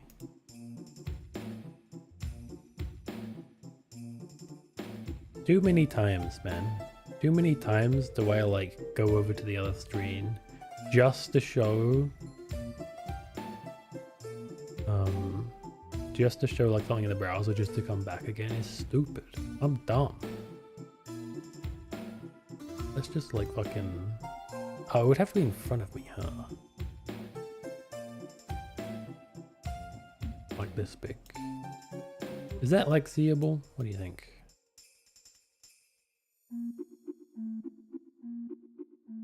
We could put it in the corner. Or is that too small? Maybe like 4. How's that? Is that good?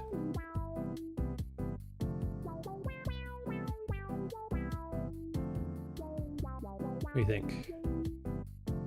I'm on phone, so it's tiny and seeable. Yeah.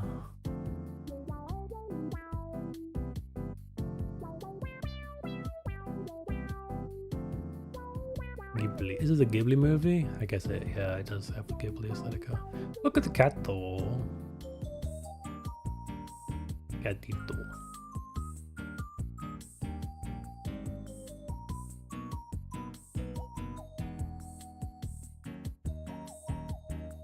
This stream has been flagged for streaming Whisper of the Heart live. You got me, Twitch. You got me.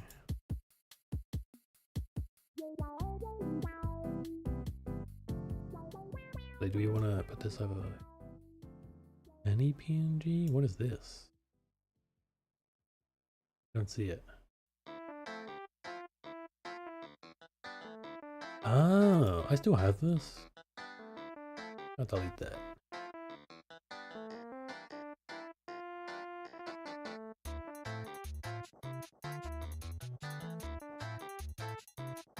Yeah, I'm gonna put that there.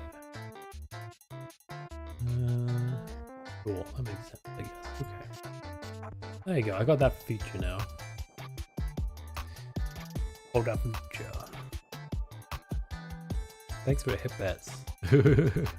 Careful, don't get your thumb in my mouth. Kind of crazy.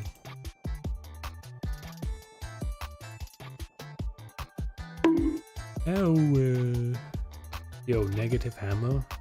What if it's like super powered?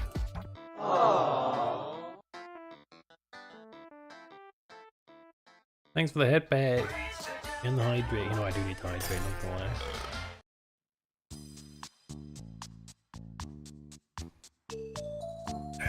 I pretty much opened stream with like a sore throat, needing to drink, but you know.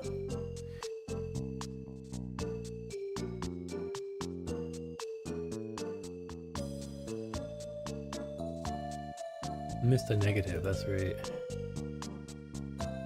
Mr. Negative. He's got a pretty cool power set, you know. Or do you not agree? I thought he was pretty cool. Cool to see that kind of. I also like the way they utilized him in the second game, even though the second game had a dog shit story in places. I do like the way they used him for his specific part because it made sense to me, you know. I don't know enough about him. Fair enough.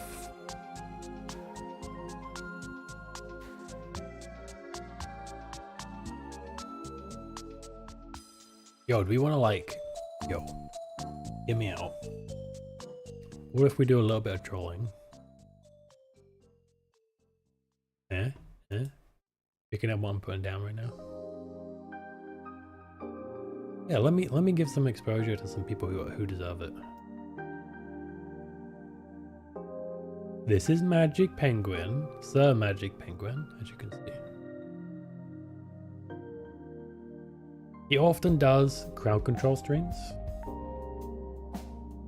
And what that means is basically you can go in here, buy a thing, and then it will happen. I ordered a random curse. I'll be honest, I never played this game, so I have no idea what that does.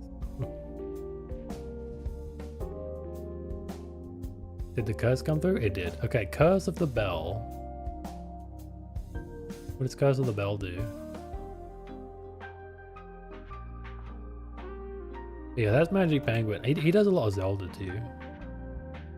This is NPC, by the way. You know how I said there was a shape-shifting VTuber? This is her right here. You can like fully customize her and stuff.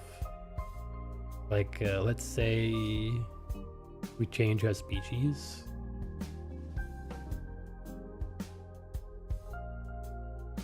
Ta-da! I turned her into a clown. Oh, still streaming. Somehow.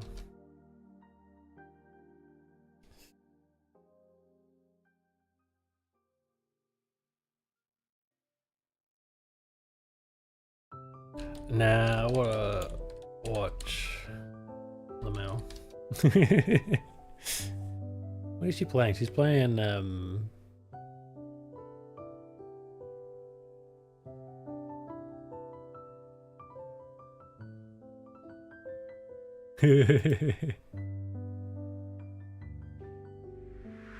But yeah, that's the only she's the one that could do all the shapeshifting and stuff. I know I have a lot of look at me. I follow so many people.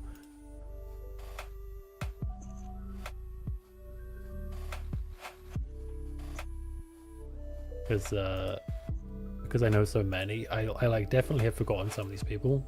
And I feel a little bit bad about that, but come on, how many people? Look, this isn't even the full list, by the way. It doesn't even, I don't know what it is about Twitch, but they don't show you the full list. It caps out after a certain point, and I don't really know how they choose.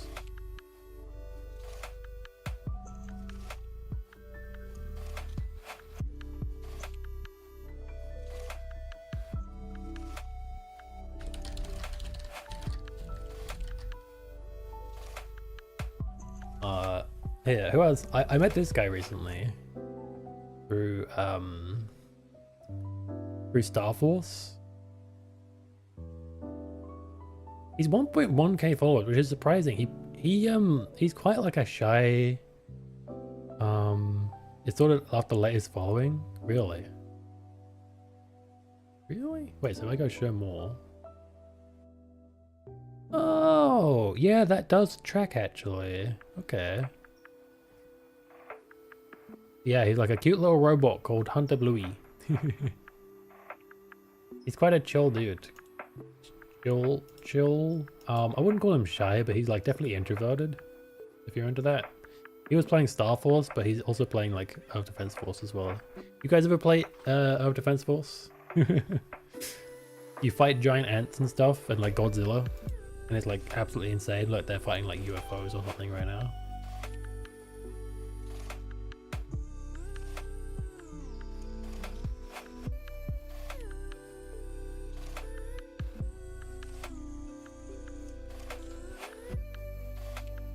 Yeah, look, they're like fucking Star Trek alien ships. I played a couple of EDF games. They're pretty fun. They're definitely like co-op slop, but in like a good way. You can like blow everything up. It's good. It's pretty cool.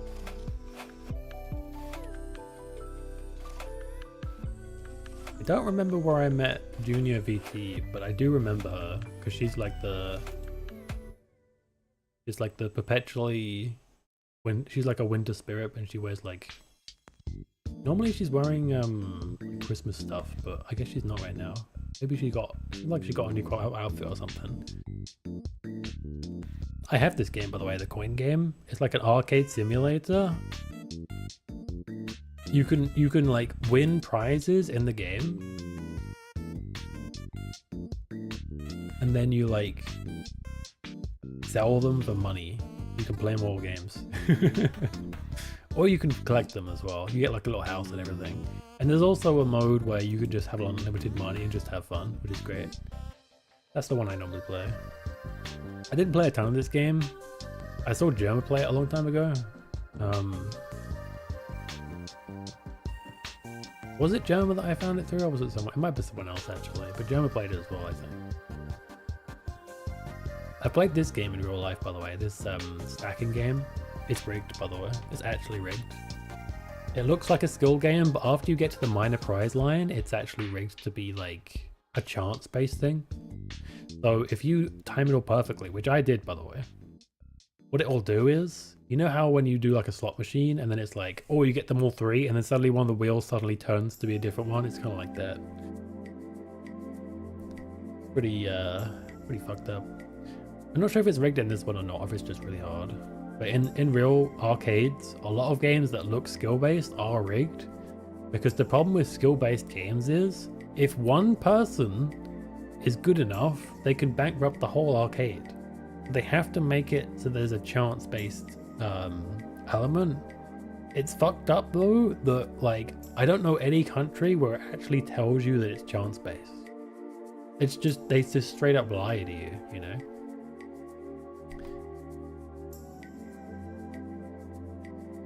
I feel like it should be a thing, but it's one of many things which are like there just isn't enough public awareness about it, you know?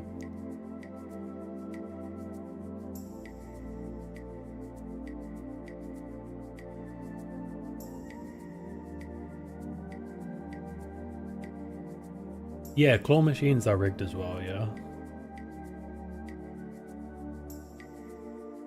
Again, it's another machine where it's like looks skill based, but actually not skill based at all. I'm pretty sure all the games in this one are skill based. I don't know why she's partly invisible by the way, but yeah, but that's Junior_VT. She's pretty chill. She got kind of a goth vibe. She likes like Christmas, I guess.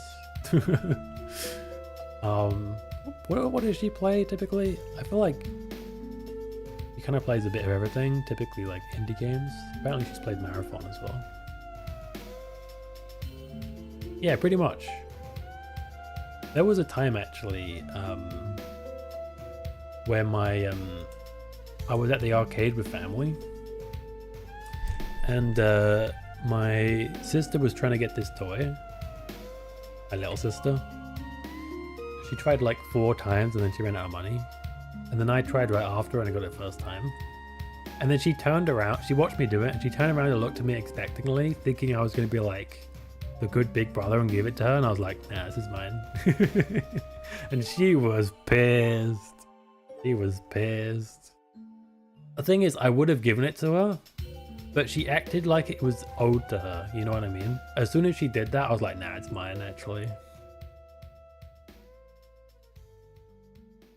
That's kind of how I work. If you treat my quote-unquote kindness as a given, as something I had to do, as something that's expected, then I will retract it immediately. However,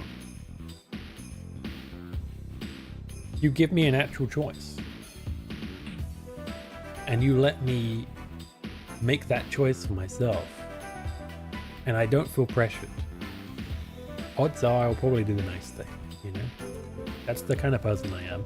Does that seem petty? You could decide if that's petty or not. To me, it's about teaching a lesson about gratefulness, you know what I mean? If you're in a position where no one is grateful for anything you do anymore, that's kind of the only defense you have, you know? Sibling love, yeah, I hate my sisters, low-key.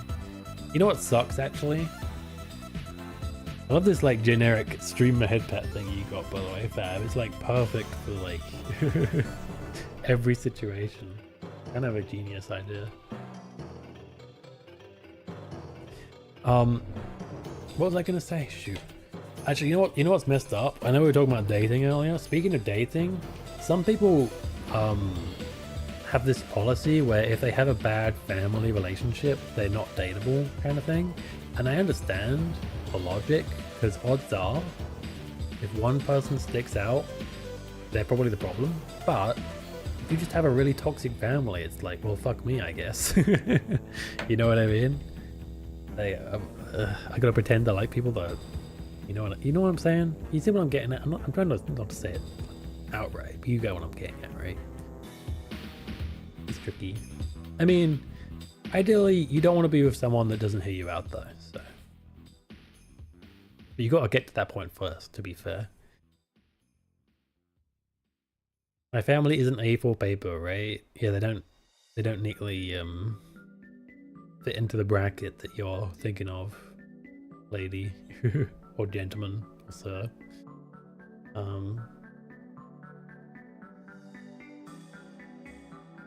The thing is that I can't really fully criticize it because I understand it. It's one of those things that sounds good on paper, like an A4 paper, but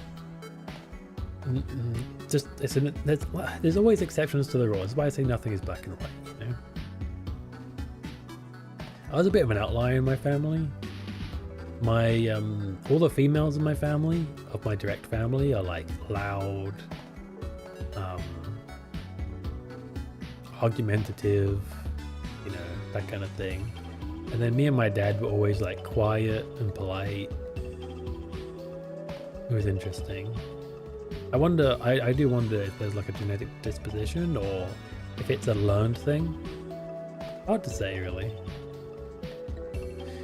Maybe a bit of both. Do you know what you get for being the good child? Less. You get less. And that's what I learned. If you behave, you don't get praised. You're just invisible.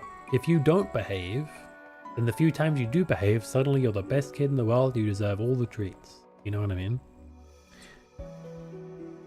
If you don't complain, you won't be treated fairly. Because they're too busy catering to the people that did complain. So it's like good behavior was discouraged when I grew up. You know what I mean? I grew quite resentful from that when I realized just how far it had gone. My sister had like, I want to say 5 times the pocket money I did just because she kept asking about it. And because I didn't ask, they just quietly kept giving me the same amount. There's a good lesson in there, I will say. When it comes to like real life and employment, if you want a raise, you do have to ask for it. So that is a good lesson, but it just sucks to me that like, yeah, exactly. Because you're quote unquote the good kid, the one time you stand up for yourself, it's like treated as the worst thing ever. There's like no acknowledgement of anything prior, you know? It's like you were always a bad kid. Just, I hate that. Like it meant nothing, you know? Even when you made sacrifices just to keep the peace, that meant nothing. And you can't bring that shit up either, because they'll just like brush it aside, like, oh, you just did it to gain favor or whatever. Yeah, that's one of my frustrations with my family and just like life in general, honestly. But you don't want to become a piece of shit just because, you know what I mean? They do say that the harder path is often the better path. If you travel the path of least resistance, maybe that path isn't the right path, you know? I guess it depends. You kind of get what you're picking up what I'm putting down, right? If being good was easy, then the world would be a better place, you know? Yeah, same. Yeah, I stopped giving a fuck, honestly, after a certain point. If being good is the same as being neutral, why would I go out of my way to help you, you know? If I gave my entire week to help you, like I help you clean the bathroom, I help you clean the car, I help you with the shopping, you know, I do a bunch of shit, right? And then I'm like low-key expecting some kind of thank you, and all I get in response is, well, you should be doing that. Then I'm not gonna do it. You know? I don't do it for like a big payout or anything like that, but it's just the smallest amount of gratitude. A simple thank you is all. And you can't even manage that, you know? So who cares? If there's no difference between me doing nothing and me doing something, then why would I, you know? That's kind of the mentality I got. It does depend on the person, but I'm very keenly aware of when I'm being like taken advantage of, you know? And if I see that coming, then it's not even that I'll be angry or spiteful or anything like that. I'll just put my effort elsewhere, you know? Oh, this person like makes it a chore to talk to them, and they act like I should be grateful. I'll go talk to someone who actually likes talking to me then, you know? Not a spite thing, it's just waste of energy, isn't it? So move on, you know? It's that kind of thing. That's the kind of mentality that I have now. Why waste energy? There are great people out there, you know? Give them some energy. They're worth it. Don't waste on people that don't respect it or appreciate it, you know? Oh, you sent me the picture of the lo-fi girl? Yeah, that is the same girl, huh? I guess that's like the original.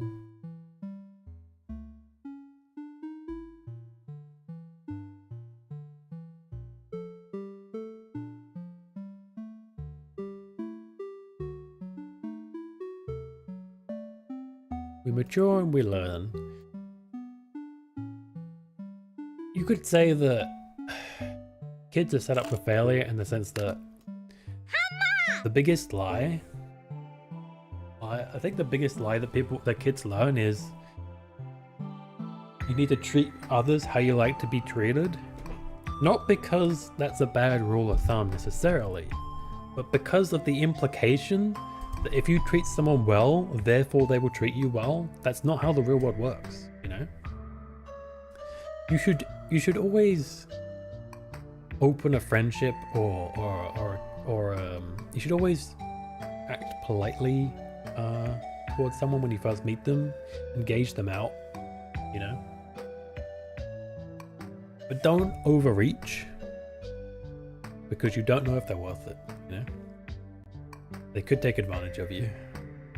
And it's okay not to be liked by everyone. That's another big thing as well that I feel like people don't teach you. And that's why a lot of people go for validation because, oh, this person said this about me or doesn't like this aspect of me. And they treat that as like this horrible thing when in reality, that's normal. Someone is going to hate you. Someone is going to disagree with you, you know? That's just how it is. There is no pleasing everybody. This is why companies always fail when they try to virtue signal. As soon as they do that, they just alienate someone else, you know? You can't side with everyone. It's impossible. We're all so different. We come from different cultures, different backgrounds. We have different thoughts and feelings. We went through different experiences. We have different biological makeups. We have different problems. We're not going to all think the same, and that's okay, you know? But it also means that not everyone's going to like you. You need to be okay with yourself. And that's the key, is to like yourself. And if you don't like yourself, that's what you need to be changing. If it can be changed. And if it can't, you need to learn to love yourself. And there will be people out there that will like you for you, you know? Being liked isn't about effort, it's about finding the right people. And being the best person you can be, which I guess there is some effort in that, but it's not about changing to be liked. It's about changing for yourself and being liked as a result. Does that make sense? You can work with people you don't like, but yeah, you can still be cordial and stuff, but like, yeah, definitely save that energy for, you know, yeah, you can still be respectful and stuff. And if people respect you and stuff, I think the best thing is just to walk away, honestly. Just don't give them a reaction. They're not worth your energy, like for real.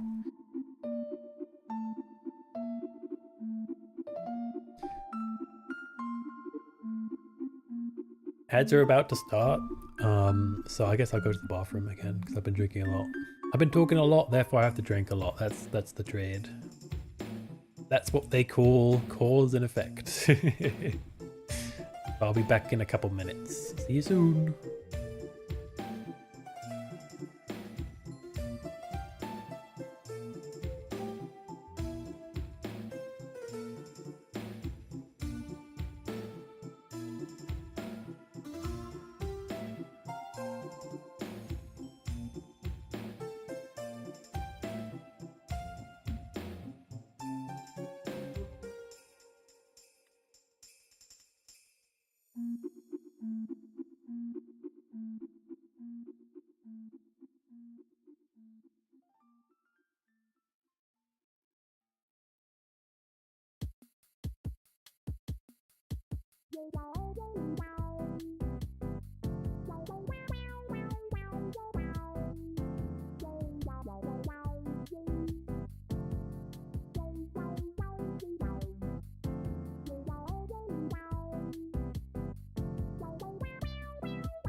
Get through with that double spin. I'll never see it coming. I'll make. Honestly, I feel like we've talked enough where like I feel a bit better now. The negativity has washed away. It's not like I felt. I don't know why I feel like I have to be ashamed of like not feeling like super happy one day, you know. But I do. But that's like it's one of those things, you know. All I could say to you guys is remember that it's okay to not be okay sometimes, you know. And I wouldn't say I was like terrible today, just not in the great headspace for streaming, you know. So I'm glad I got to talk about some stuff, let off some air and kind of thing, because I don't know. I mean, I felt like I have a bunch of friends, but even when I want to be close to someone, I just don't know who to be close to and what I can say. You know what I mean? I know some great people, and it's not like I don't believe that they'd be willing. There's definitely people that would be willing to listen to me, but I just think certain things need to be approached a certain way, you know? Like, the way that I talk to you guys today has been a very introspective and philosophical and explorative way of speaking, which I think is quite healthy. But you can rant and rave, and it's okay to rant and all that, but if you can get a message out of that, if you can get or if you can spread wisdom or gain wisdom from that, then it's a lot better than just airing it out, you know. You know what I mean? Like, if you guys have some wisdom, feel free to share it. In fact, you should share it. If you have friends that need your wisdom, don't be afraid to speak. Because every now and then, everyone's gonna make a misstep, and they need someone to steer them back, you know? We need to be real friends, good friends. The kind of friends that can say the right thing at the right time, but the right thing doesn't have to be a positive. It doesn't have to be an affirmation. It doesn't have to be a lie, a sweet lie. It just needs to be given with the right intent, the intent to help, you know? Thanks for the head pat. Yippee!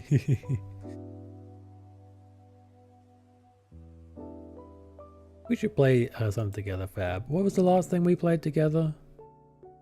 Did we? I think we played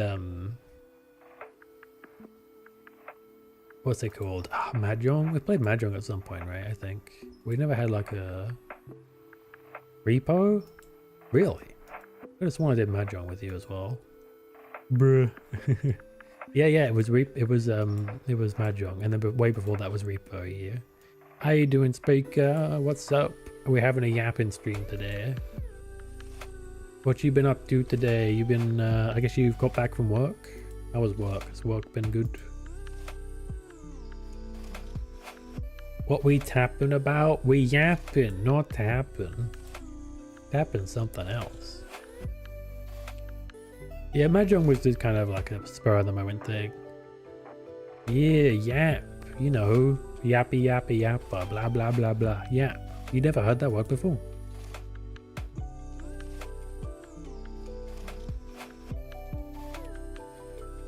I was talking about, you know, like life, trust, gratitude, you know, good people being mistreated and and unappreciated.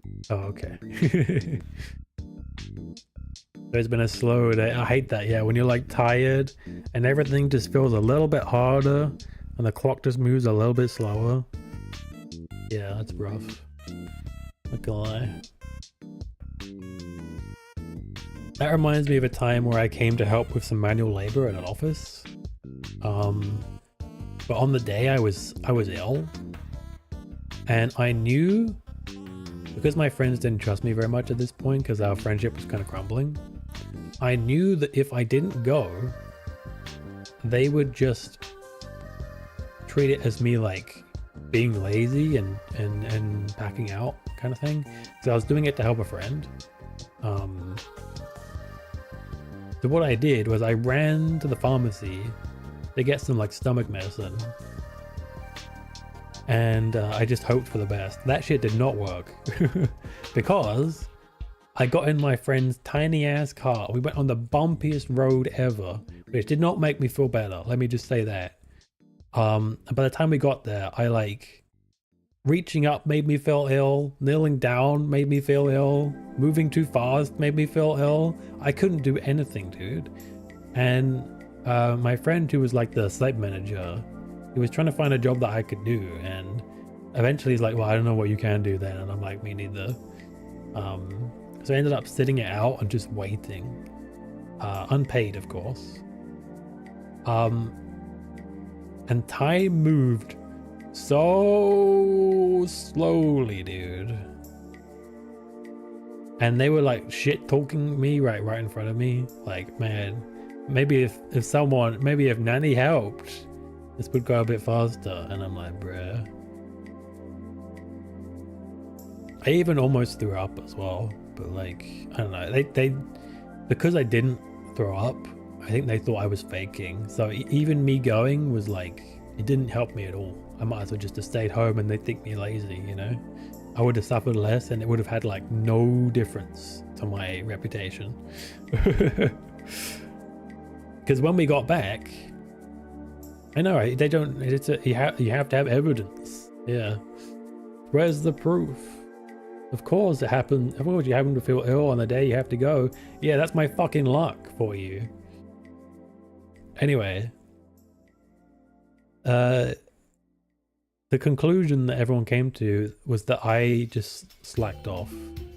And a couple of my friends got pissed off at me for letting down the site manager, my other friend. And for treating it like a joke or whatever. And I'm like, I was literally ill. What the fuck are you talking about? This is why I don't talk to these people anymore, by the way, because like they just wouldn't listen to anything I had to say for anything. And I found out why. It was because a friend in that group had been like slowly poisoning them against me because he didn't like me. That was a friendship group. Speaking of burning bridges, I was mentioning that earlier. That's a friend group I just had to walk away from, basically. Because there's no friendship without trust, you know? And of course, there was a snake in the bush and they all sided with him. And there's not really much you can do at that point. I still argued my case, but all I got was blank stares. So, you know. But yeah. That just reminded me of that day where I was like sitting around in this cold concrete room waiting for them to do a thing, laying on the floor, and they're like complaining, and I'm just like, I literally said to them like, why would I slack off here instead of at home, sitting on this cold ass concrete floor feeling like shit. Anyway, that's what it reminded me of. That was a slow day, let me tell you. The thing is I couldn't go home because I got a lift, you know, so I had to wait for them. But yeah, I'm glad your shitty day is over. You should probably go get a nap before you eat, or maybe after you eat, I don't know. Sometimes napping after you eat can help you digest, you know. At least I find that to be the case. Helps you, gives your body like space to do things when you're laid out flat, and you can flow better, you know. I don't know, I find it helpful. Sometimes I nap before dinner, sometimes after dinner. That's typically when I nap. Speaking of napping after you eat, yeah. That's why I didn't get enough sleep. Oh. Yeah, that can be a thing too, I guess. True. You gotta be careful about when you nap. For me, it's not so bad because if I nap at like, so I eat at like 8 p.m. If I nap from like 9 till like half 11, I tend to go to bed at like 2 to 4 a.m. anyway. So there's enough time for me to get sleepy again, you know? Typically. But yeah, if you nap at like, if you eat at like 6, which is about when you eat, I think.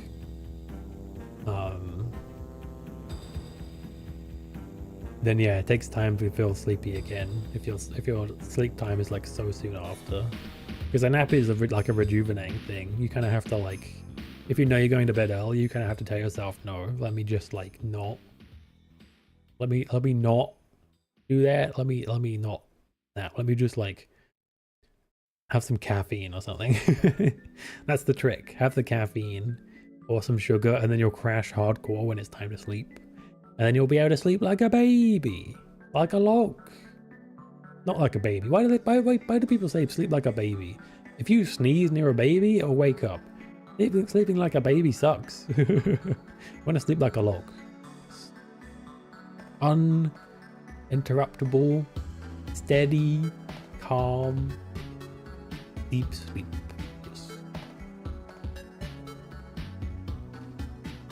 Were you at your grandparents for like an Easter dinner or something, I'm gathering?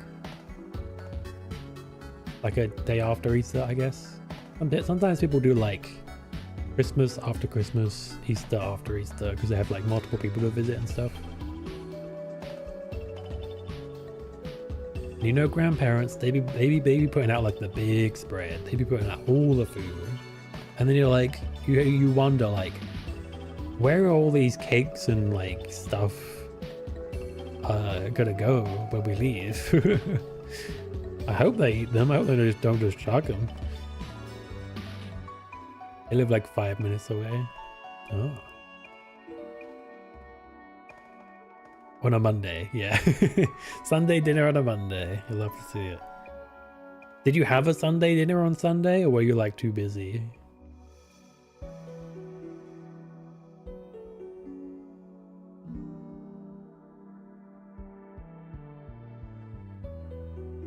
Our Sunday dinner, actually, we had roast lamb.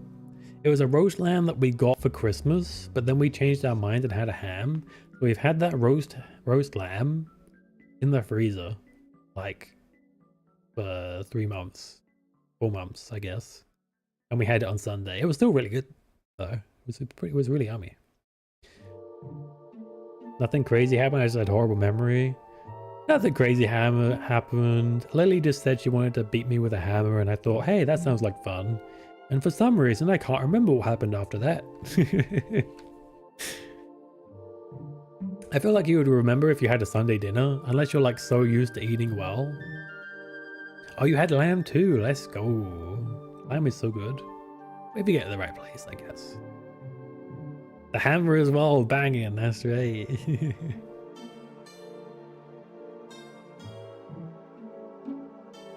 Have you ever seen that, is it Easter? Huh, I never really thought of it like that.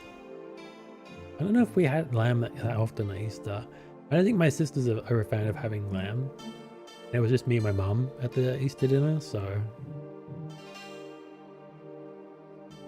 Oh, typical there. I wonder if my mum got that from her mum then, or if that's just a coincidence. Because her mum's Norwegian. So she probably had a few... like Easter dinners, like traditional, like Norwegian style, maybe. I never really asked her about food. I wonder if she has any Norwegian recipes that she forgot about, that she can like dig up. Like she got from her mum. I feel like her mum would give her something, right? Recipe wise.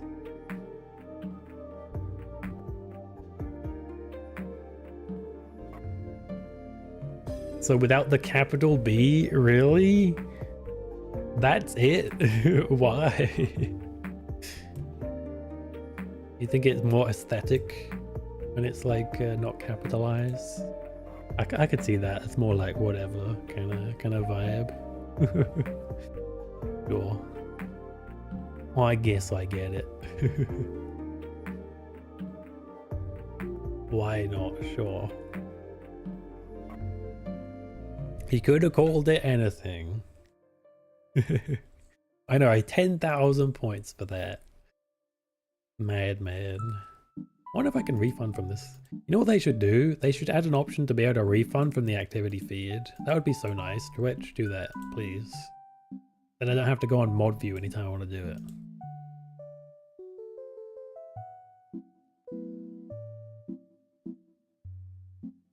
Like I don't know if you have this, Speaker, but I have my activity feed show all the redeems.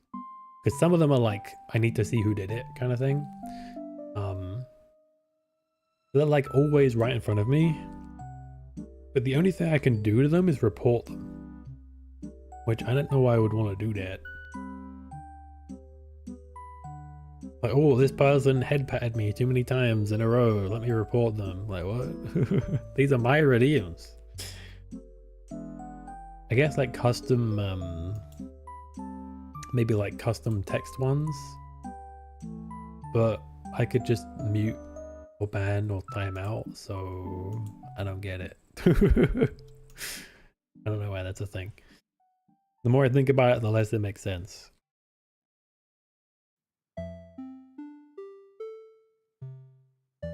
I'm looking forward to Viractal, by the way. I haven't given up on that. It's just that our collab partner, let me put it in his own words, shall I? He said, and I quote,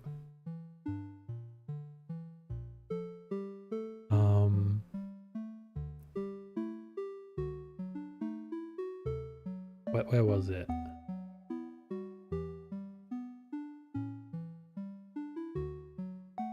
I think I cannot offer you a good collab altogether with my finicky times and motivation. That's what he said. End quote. I won't put him on blast, but you know who I'm talking about.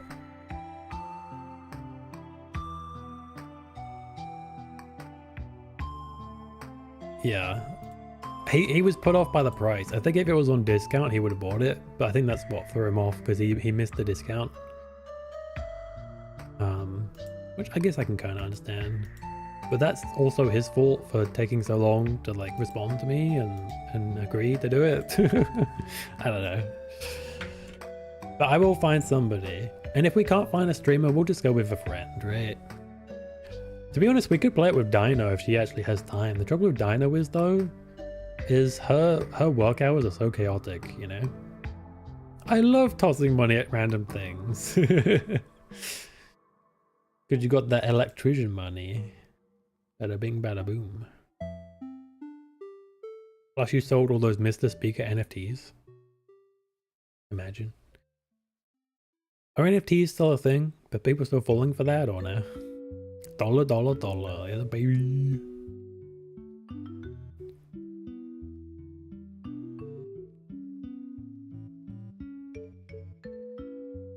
Excuse me. But yeah, we'll figure it out. I'm sure we can find somebody. Thing is, I don't want to find I want to find someone that you'd be like cool with, because like when we first started playing together, I had a very different vibe to what I have now, you might say. I'm sure it's quite weird for you to visit me and see me in like VTuber form, knowing like how we met and how much different things were back then.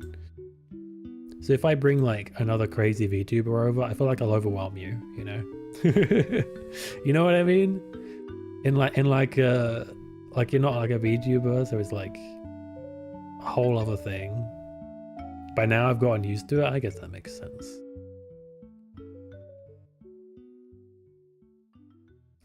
That'll take a lot for you to be overwhelmed, or for you to do it with another VTuber, because I mostly know VTubers, to be honest. Even Kimiko, you remember DJ Kimiko? Even she's become a VTuber, so even Kimiko's no good. You consider yourself very adaptive. We could call you like a transformer, maybe, or what would be another word for it? Not conduit. There's another word for it. There's another thing that does the same thing. Whatever. I was making an electrician joke. You still have that redeem? What redeem? I have no idea. You mean peach roundening? I brought it back here. No, what redeem? If you tell me, it might just have a different name. Optimus Prime TTS? Oh yeah. Yeah, I got rid of some of the TTSs because they weren't really used all that much. Oh no, I think I took them all off actually because I was doing something. I can't remember what I was doing, but I needed to turn off TTSs, and I guess I just never turned them back on. Yeah, I can put it back on actually. Which ones do I have on right now, if any? I'm pretty sure they just ticked off because I did a thing. Hey, you like Invincible? I got Omni-Man. You can ask Omni-Man a question. Do I still have Optimus Prime? No, I think I got rid of Optimus Prime. Didn't really like it that much. You can ask Omni-Man a question. Okay, never mind. I'll turn it off then. Fine, whatever. How about Lola Bunny TTS? Lola Bunny. Any takers?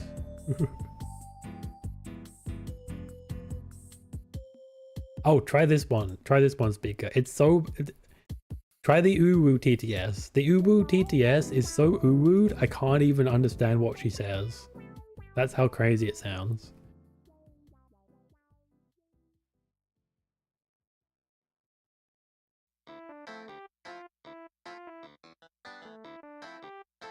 Yeah, I'll show you.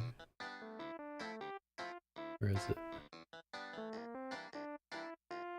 It ain't the same.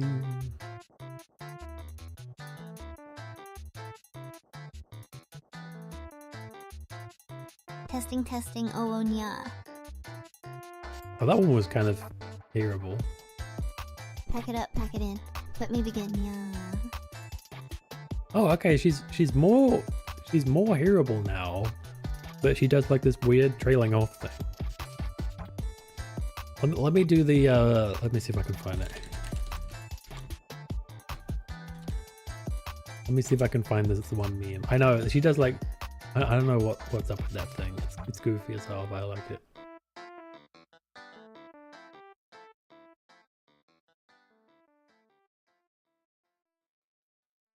This will be great. Let's try this out.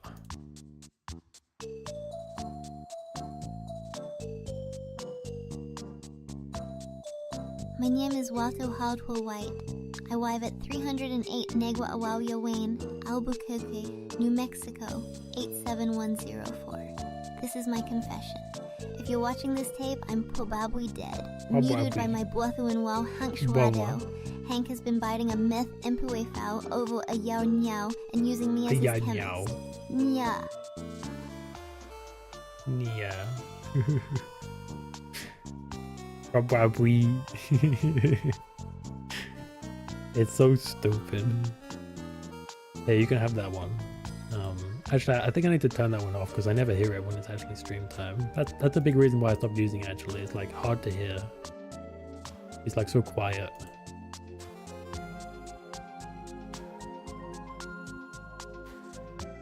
Oh, do you know the Lego City ad, Mr. Speaker? I know why I had to say Mr. there. There's a TTS for him as well. Do you know this meme? Hang on, let me do it.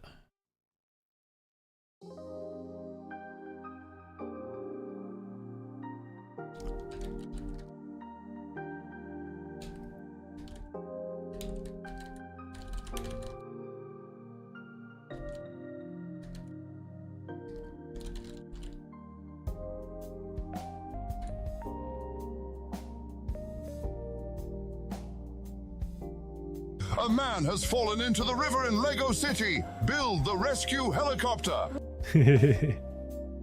I got that one. Most people don't know the reference though, apparently. Every time I've seen like one person use it correctly and everyone else is like, I don't know what they think it is.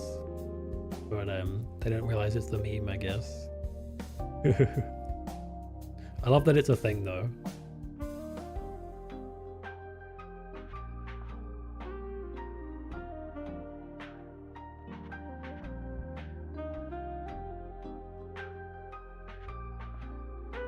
Yeah, I guess the thing about TTS is, one thing I found quite annoying actually,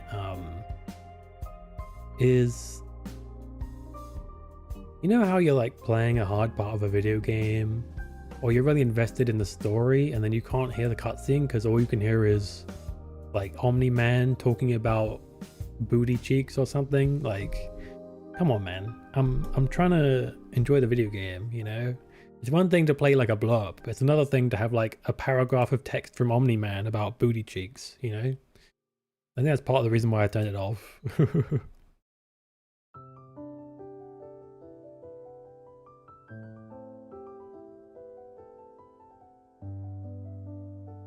Like, they're funny, but sometimes they come in at like such a bad time, and it's like, bruh. Because I'm not going to name names, but some people... Exactly! No, yeah, I was literally talking about Jazzo. Exactly. Some people just be redeeming it at like the worst fucking time, and you're like trying to enjoy the moment. And it's like, bruh, can you not read the room? Low-key, yeah, Jazzo. I wasn't going to put anyone on blast, but since you said it first, I mean... You're the one that gets the Google Docky now, see? I'm in the clear. Oh yeah, Lankia too. Lankia doesn't come here anymore though. Fun fact, Lankia doesn't like me anymore, guys. Do you wanna know why? Because I'm friends with someone who stopped talking to him. And their reasons were perfectly valid, to be honest with you, for stop talking to Lankia. I'm not gonna put him on blast by saying what he did or whatever. And I wasn't even taking sides. I was just remaining neutral and being friends with both, and I thought that would be fine.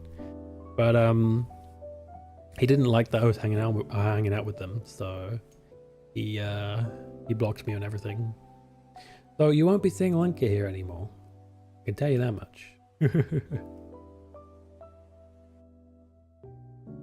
If you were curious. I feel like I can say it now. It's been long enough that it probably doesn't even matter anymore. And this is a day of honesty, so, you know.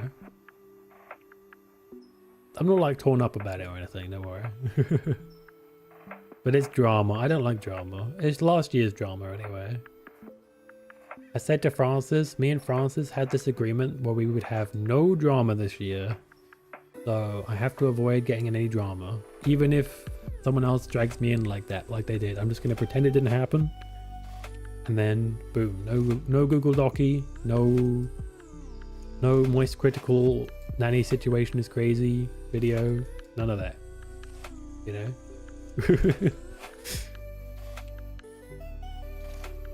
This year's tea, that's right. Like I said, I'm not going to defame the guy or anything like that. I'm not someone that likes to,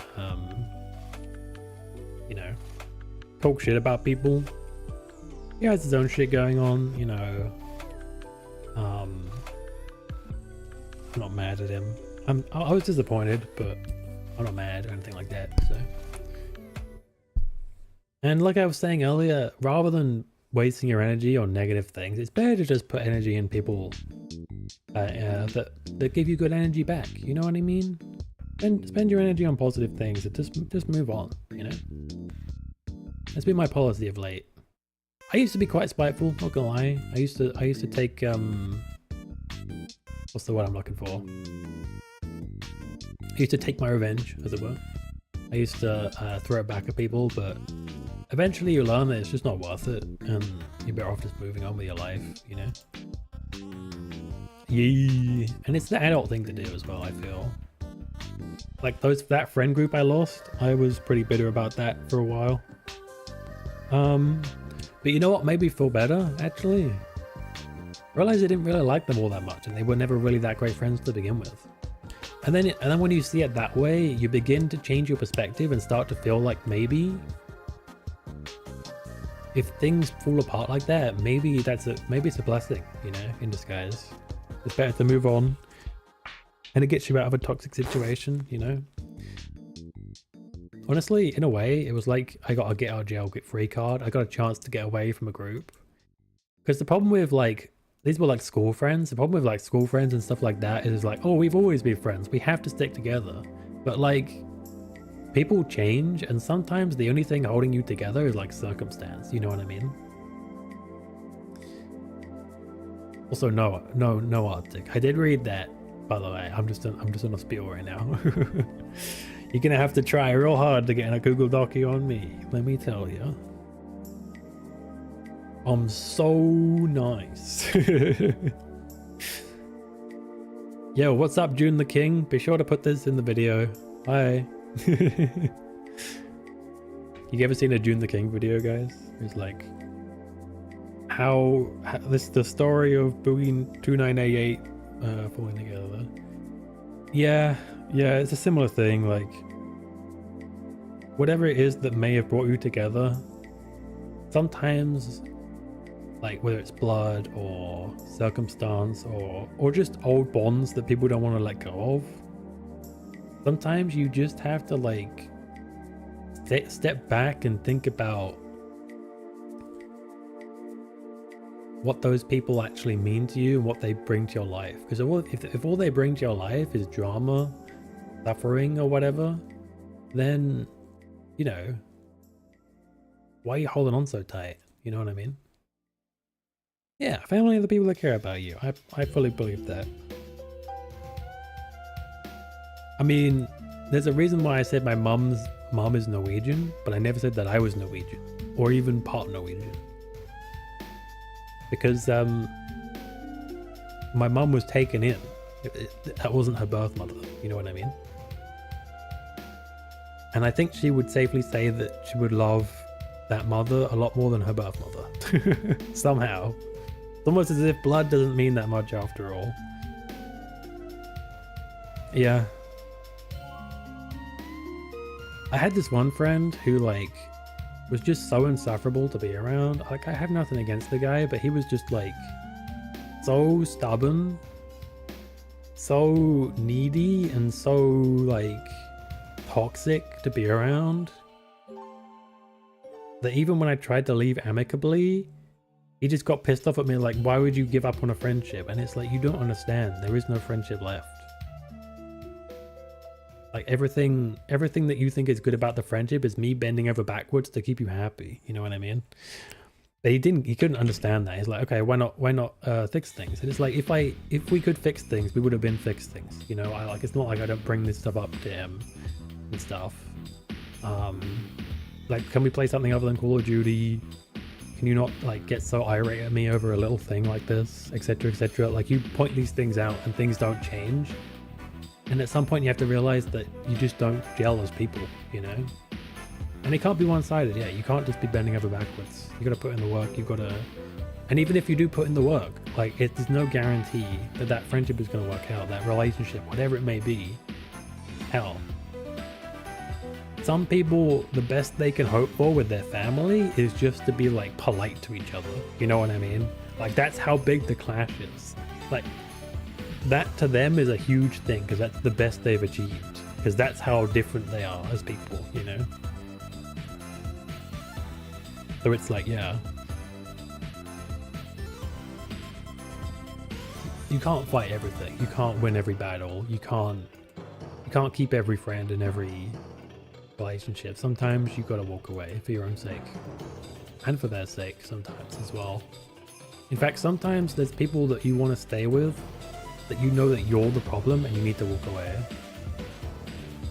Court baby's husband. I punched a wall after failing my driving theory test. Damn. That's the one where it's like almost like a written exam, right? That sucks. Did you study a lot? Welcome in, by the way. I heard something crazy about this country where, like, apparently they're like paying you to give your driver's license back. I don't know what the hell is happening. And Germany's like trying to convince people to stop driving because of like the fuel crisis. Hopefully it was not a European war. Yeah, your fist is like mush right now, if so. The Americans be punching walls, but their walls be like thin enough to actually break through. Oh. Well, there's always next time, you know. I don't know how much do you have to pay to try, but like, if you did that well without studying, then I feel like you could pass with a bit of studying. £23 each time? Oh, you're on the UK. And they be named Kyle.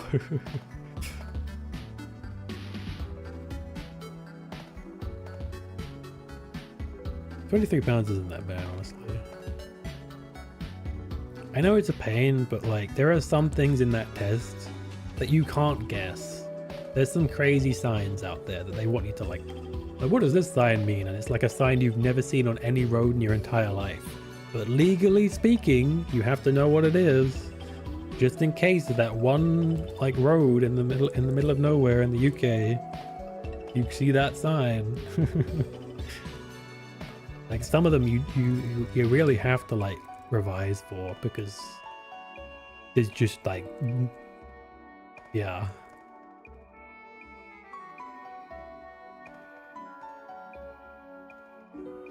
There are signs on roads. Oh my god, what a plot twist.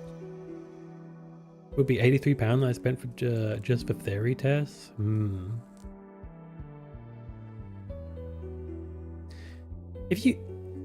I've never done like repeat tests before. I've never actually gotten a license, by the way, just to be clear. I don't want a car. I'm in the minority, and I'm aware that it causes some problems in life, but I just don't want a car, you know. So I never got a license. But do they make you like do the not the physical? Is it called a physical test if you do like the driving part? What would that part be called? Do they make you do that part as well again? Like, do you have to do both tests each time? All the tests each time? Yeah, the practical test. Yeah. Or can you be like, yeah, I did the practical last time. I guess they probably make you do it again, huh?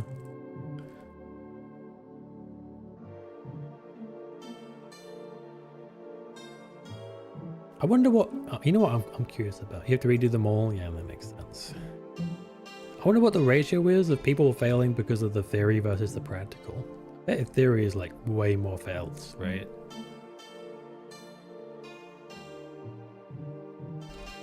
Let me do it in the UK because we all have different tests, so.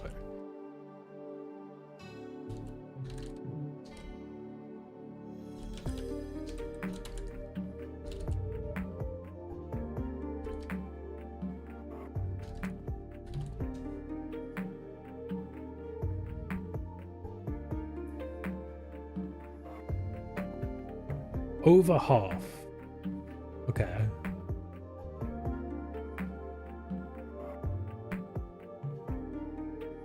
Oh, they have about the same pass rate in general.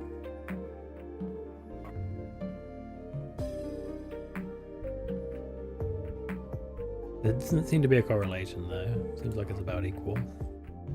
Thanks for the lurk, Fab. I hope you enjoyed hanging out. I hope you got some wisdom from this, or at least enjoyed the stream.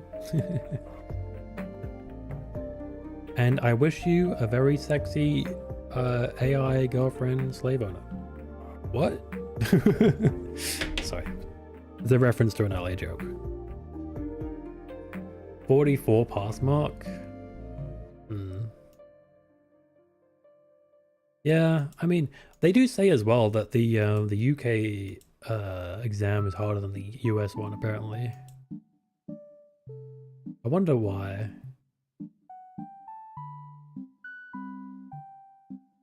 Maybe it's because we have a lot more.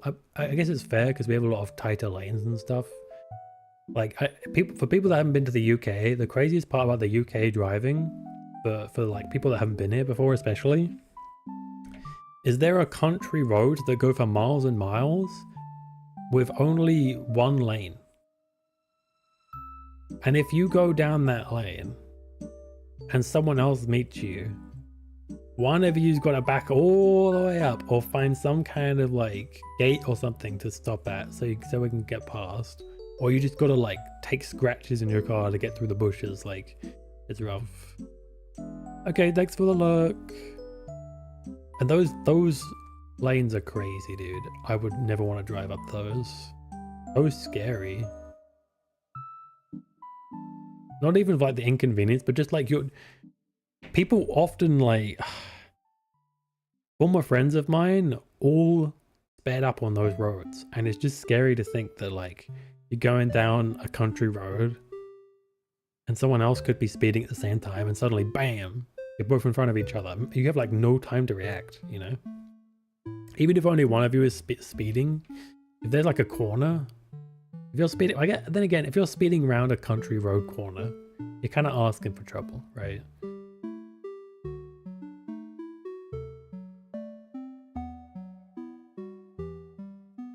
But yeah, I actually wonder now, because I don't have a car, I actually wonder if we're moving towards a future where it doesn't matter anymore. Because we've started to get automatic cars. It's been a thing for a while, right? I don't know when that's going to be like the norm, but it's definitely a thing, you know? But beyond that, with fuel prices and stuff like that, I do wonder if we'll move away from like personal cars, or if it will be like in Detroit Become Human, where they have the self-driving car, but without the manual part, you know? Like, we were playing Star Force the other day, and there were these kids, basically not old enough to drive, but because they're in the future, they're able to drive it via something called the Navi card, and then the Navi drives for them, basically, which is like a super cool concept. Imagine sending your kids to school, but instead of like driving them yourself, they get in the car on their own and go off. You know, isn't that a crazy concept? Like, your 13-year-old gets in with your 9-year-old, and then you get the 13-year-old the card, and then he swipes the card, and then and then the car just goes with just them. A crazy concept, right? But it could theoretically be a thing, you know? Think about that. That would be super convenient, but I do wonder. Then the car gets hacked. Yeah, true. That's the one thing about like digitizing everything. Actually, the series before Mega Man Star Force, Battle Network, shows exactly why you don't want to digitize your whole house. The terrorists were using like people's dishwashers against them and shit. It was crazy. Like, yeah. You don't want an overly digitized world, I don't think. It's a cool concept to imagine everything be digital and like, ooh, you know, voice commands and whatever, but like voice commands and smart cameras and shit like that also means surveillance and hacking issues and all that stuff as well. So it's yeah, it's one of those dreams that I feel like either it won't become reality, or it will, and we'll have some serious fucking problems. I mean, you see how they treat AI right now, right? AI is absolutely demolishing everyone. And because we live in like a free market in the West, it's just a thing. We just have to deal with it and hope the billionaires remember us at some point, you know? It's like, it's crazy. Or someone in the government steps in, which they won't. So yeah, who knows? Future's looking pretty corporate though, guys, I'm just saying.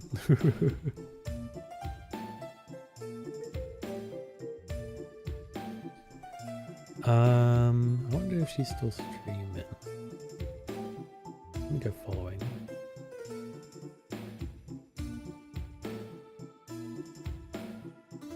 I wasn't intending to like get Seely's attention, but since I did, and Loki bothered them earlier, I'm sure she didn't mind, but still.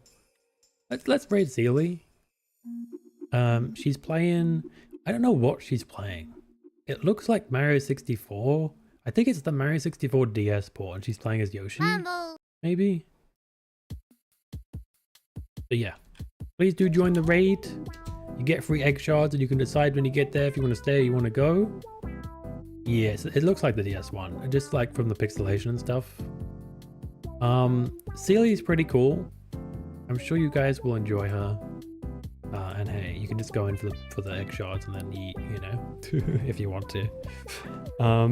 But yeah, I hope you guys enjoyed this goofy talking stream where I just rambled for like 3 hours. About 2 hours and 51 minutes. And yeah, I'm gonna get some food and I'll join you guys in the raid. If you are joining the raid, you can use a message, let them know who sent you. The one with me, and it does require a sub for obvious reasons. And yeah, we'll be back on Thursday for... What am I playing on Thursday? I don't know if I have a plan for Thursday or not. We'll see what we'll see what happens on Thursday, but I'll probably stream. Also, I will be joining Alka on his stream on Wednesday, so if you're interested in that, head to his stream. And yeah, thank you so much for the resub. I'll see you guys in the raid. Thank you. Goodbye. Subscribed for 6 months. Thank you. Awesome. Bye. Subbed.